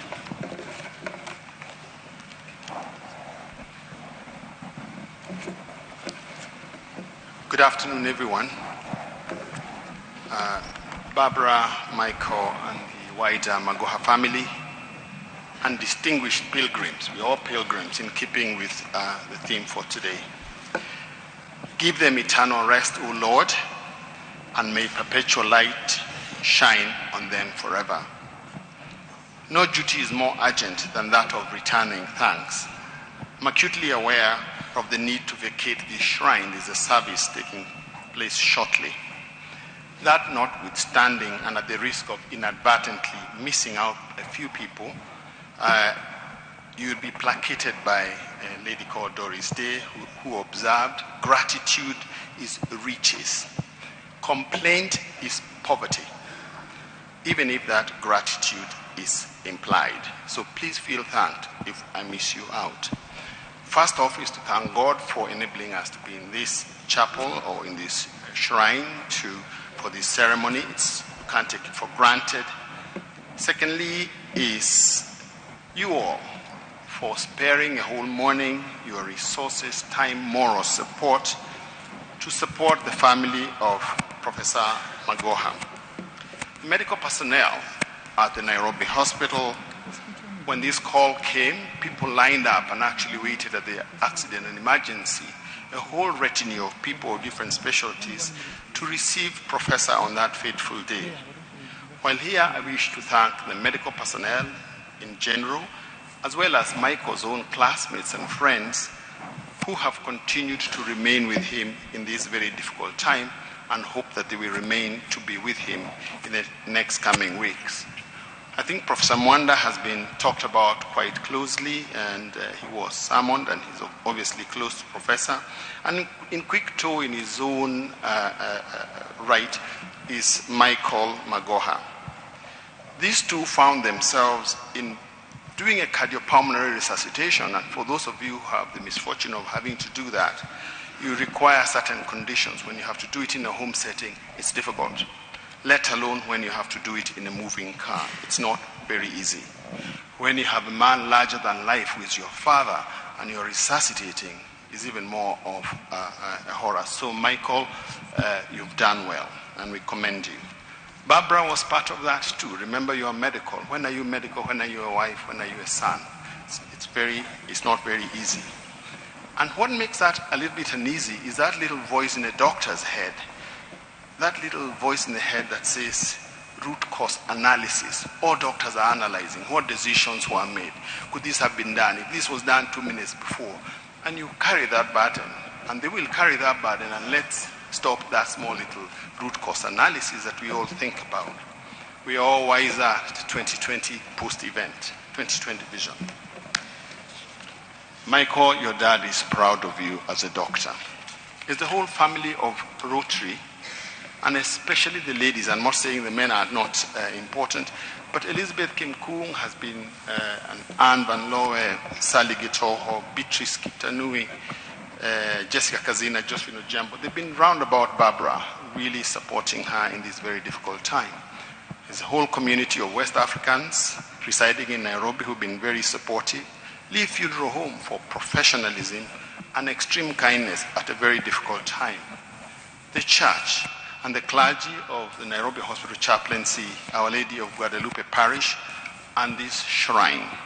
Of special mention today is our main celebrant of this Requiem service, our Bishop, Most Reverend Philip Anyolo, who is the Archbishop of Nairobi, like you will know, and is supporting ministers. The administration has been here and has been thanked, led by Permanent Secretary Raymond Omolo, who continue to facilitate movements and security here and at home. We thank you. National Police Service did a wonderful job yesterday as traffic marshals, as all this carnival went across the city. We thank you. A self-improvement writer, Melody Beattie, said, "Gratitude unlocks the fullness of life. It turns what we have into enough and more. It turns denial into acceptance, chaos to order, confusion to clarity.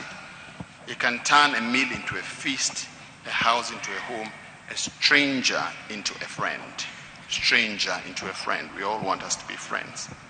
Moving quickly, we want to thank all political leadership, the MCAs, members of parliament, senators, governors who visited the home and continue to do so.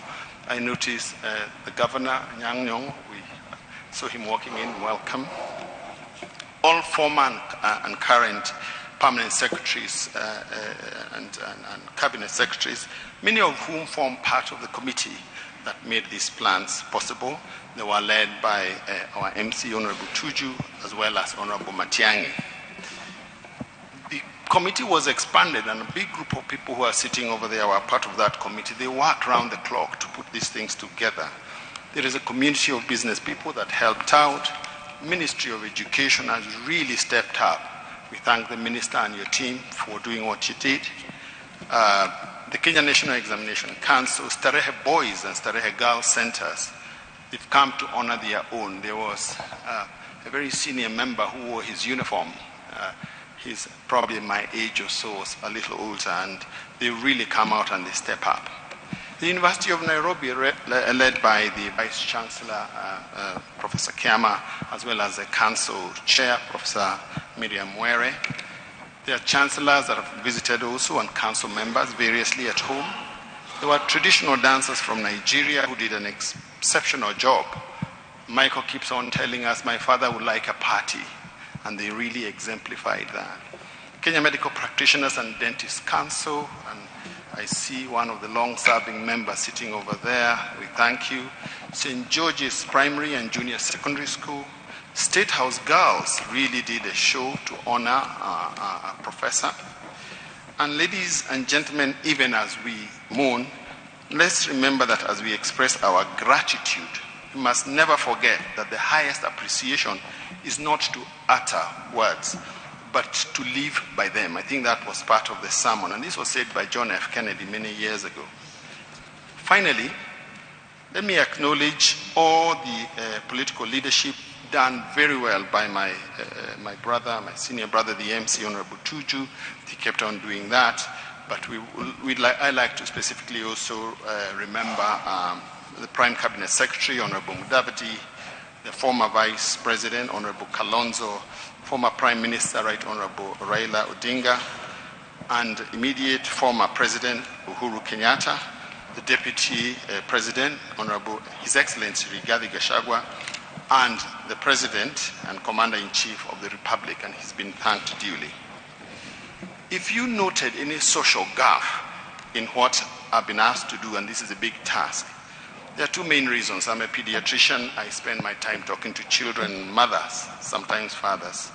So speaking to big crowds like this is a little bit tricky. But secondly, also, the other reason is that Joe Aluoch wanted to upstage me, and he asked me to do this work, to to find out how well I do. So if there's any mistakes, you can blame him. Finally, if there are any areas that we have not done well as a planning committee, we ask you to indulge us. It was difficult, high-strung, and so on. If there are areas that we have not done well or there have been exchanges that are not pleasant, we ask for your forgiveness and we ask you to support this family. Thank you for your patience.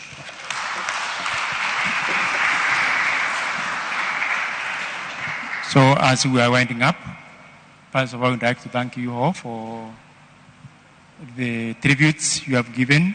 All of us, we have known who George Magoha was. There are so many virtues which we have mentioned. It is our responsibility now to emulate them in our life so that we may also benefit this day when we are celebrating his life. I would like just for 1 minute to invite the Chancellor of Catholic University of East Africa. He's here. So kindly refer just 1 minute, then from there we go to the last part of blessings to the body. Thank you very much.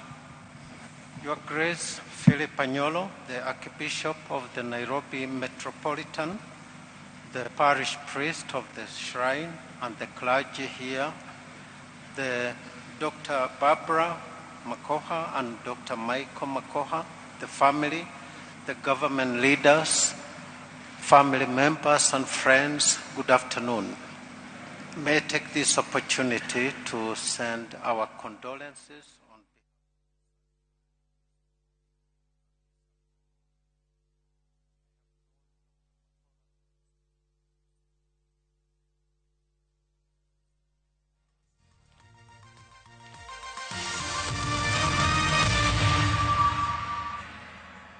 Goko kwa Alpha Mabati, we customer wito we wafata muno, na nikio tuguthondekagira mabati makugita nyumba yaku, magikiro kia iguru. Edito ria mohigireire wira-ini wao, makwendagiria kiria kiagirire, ni undu wa kiria urenda kugita, kuringana na mithemba itu ngurani ya mabati iria tukoragwo nayo. Wicagurire kuma mithemba ya marangi matiganite, na muigana wa ibati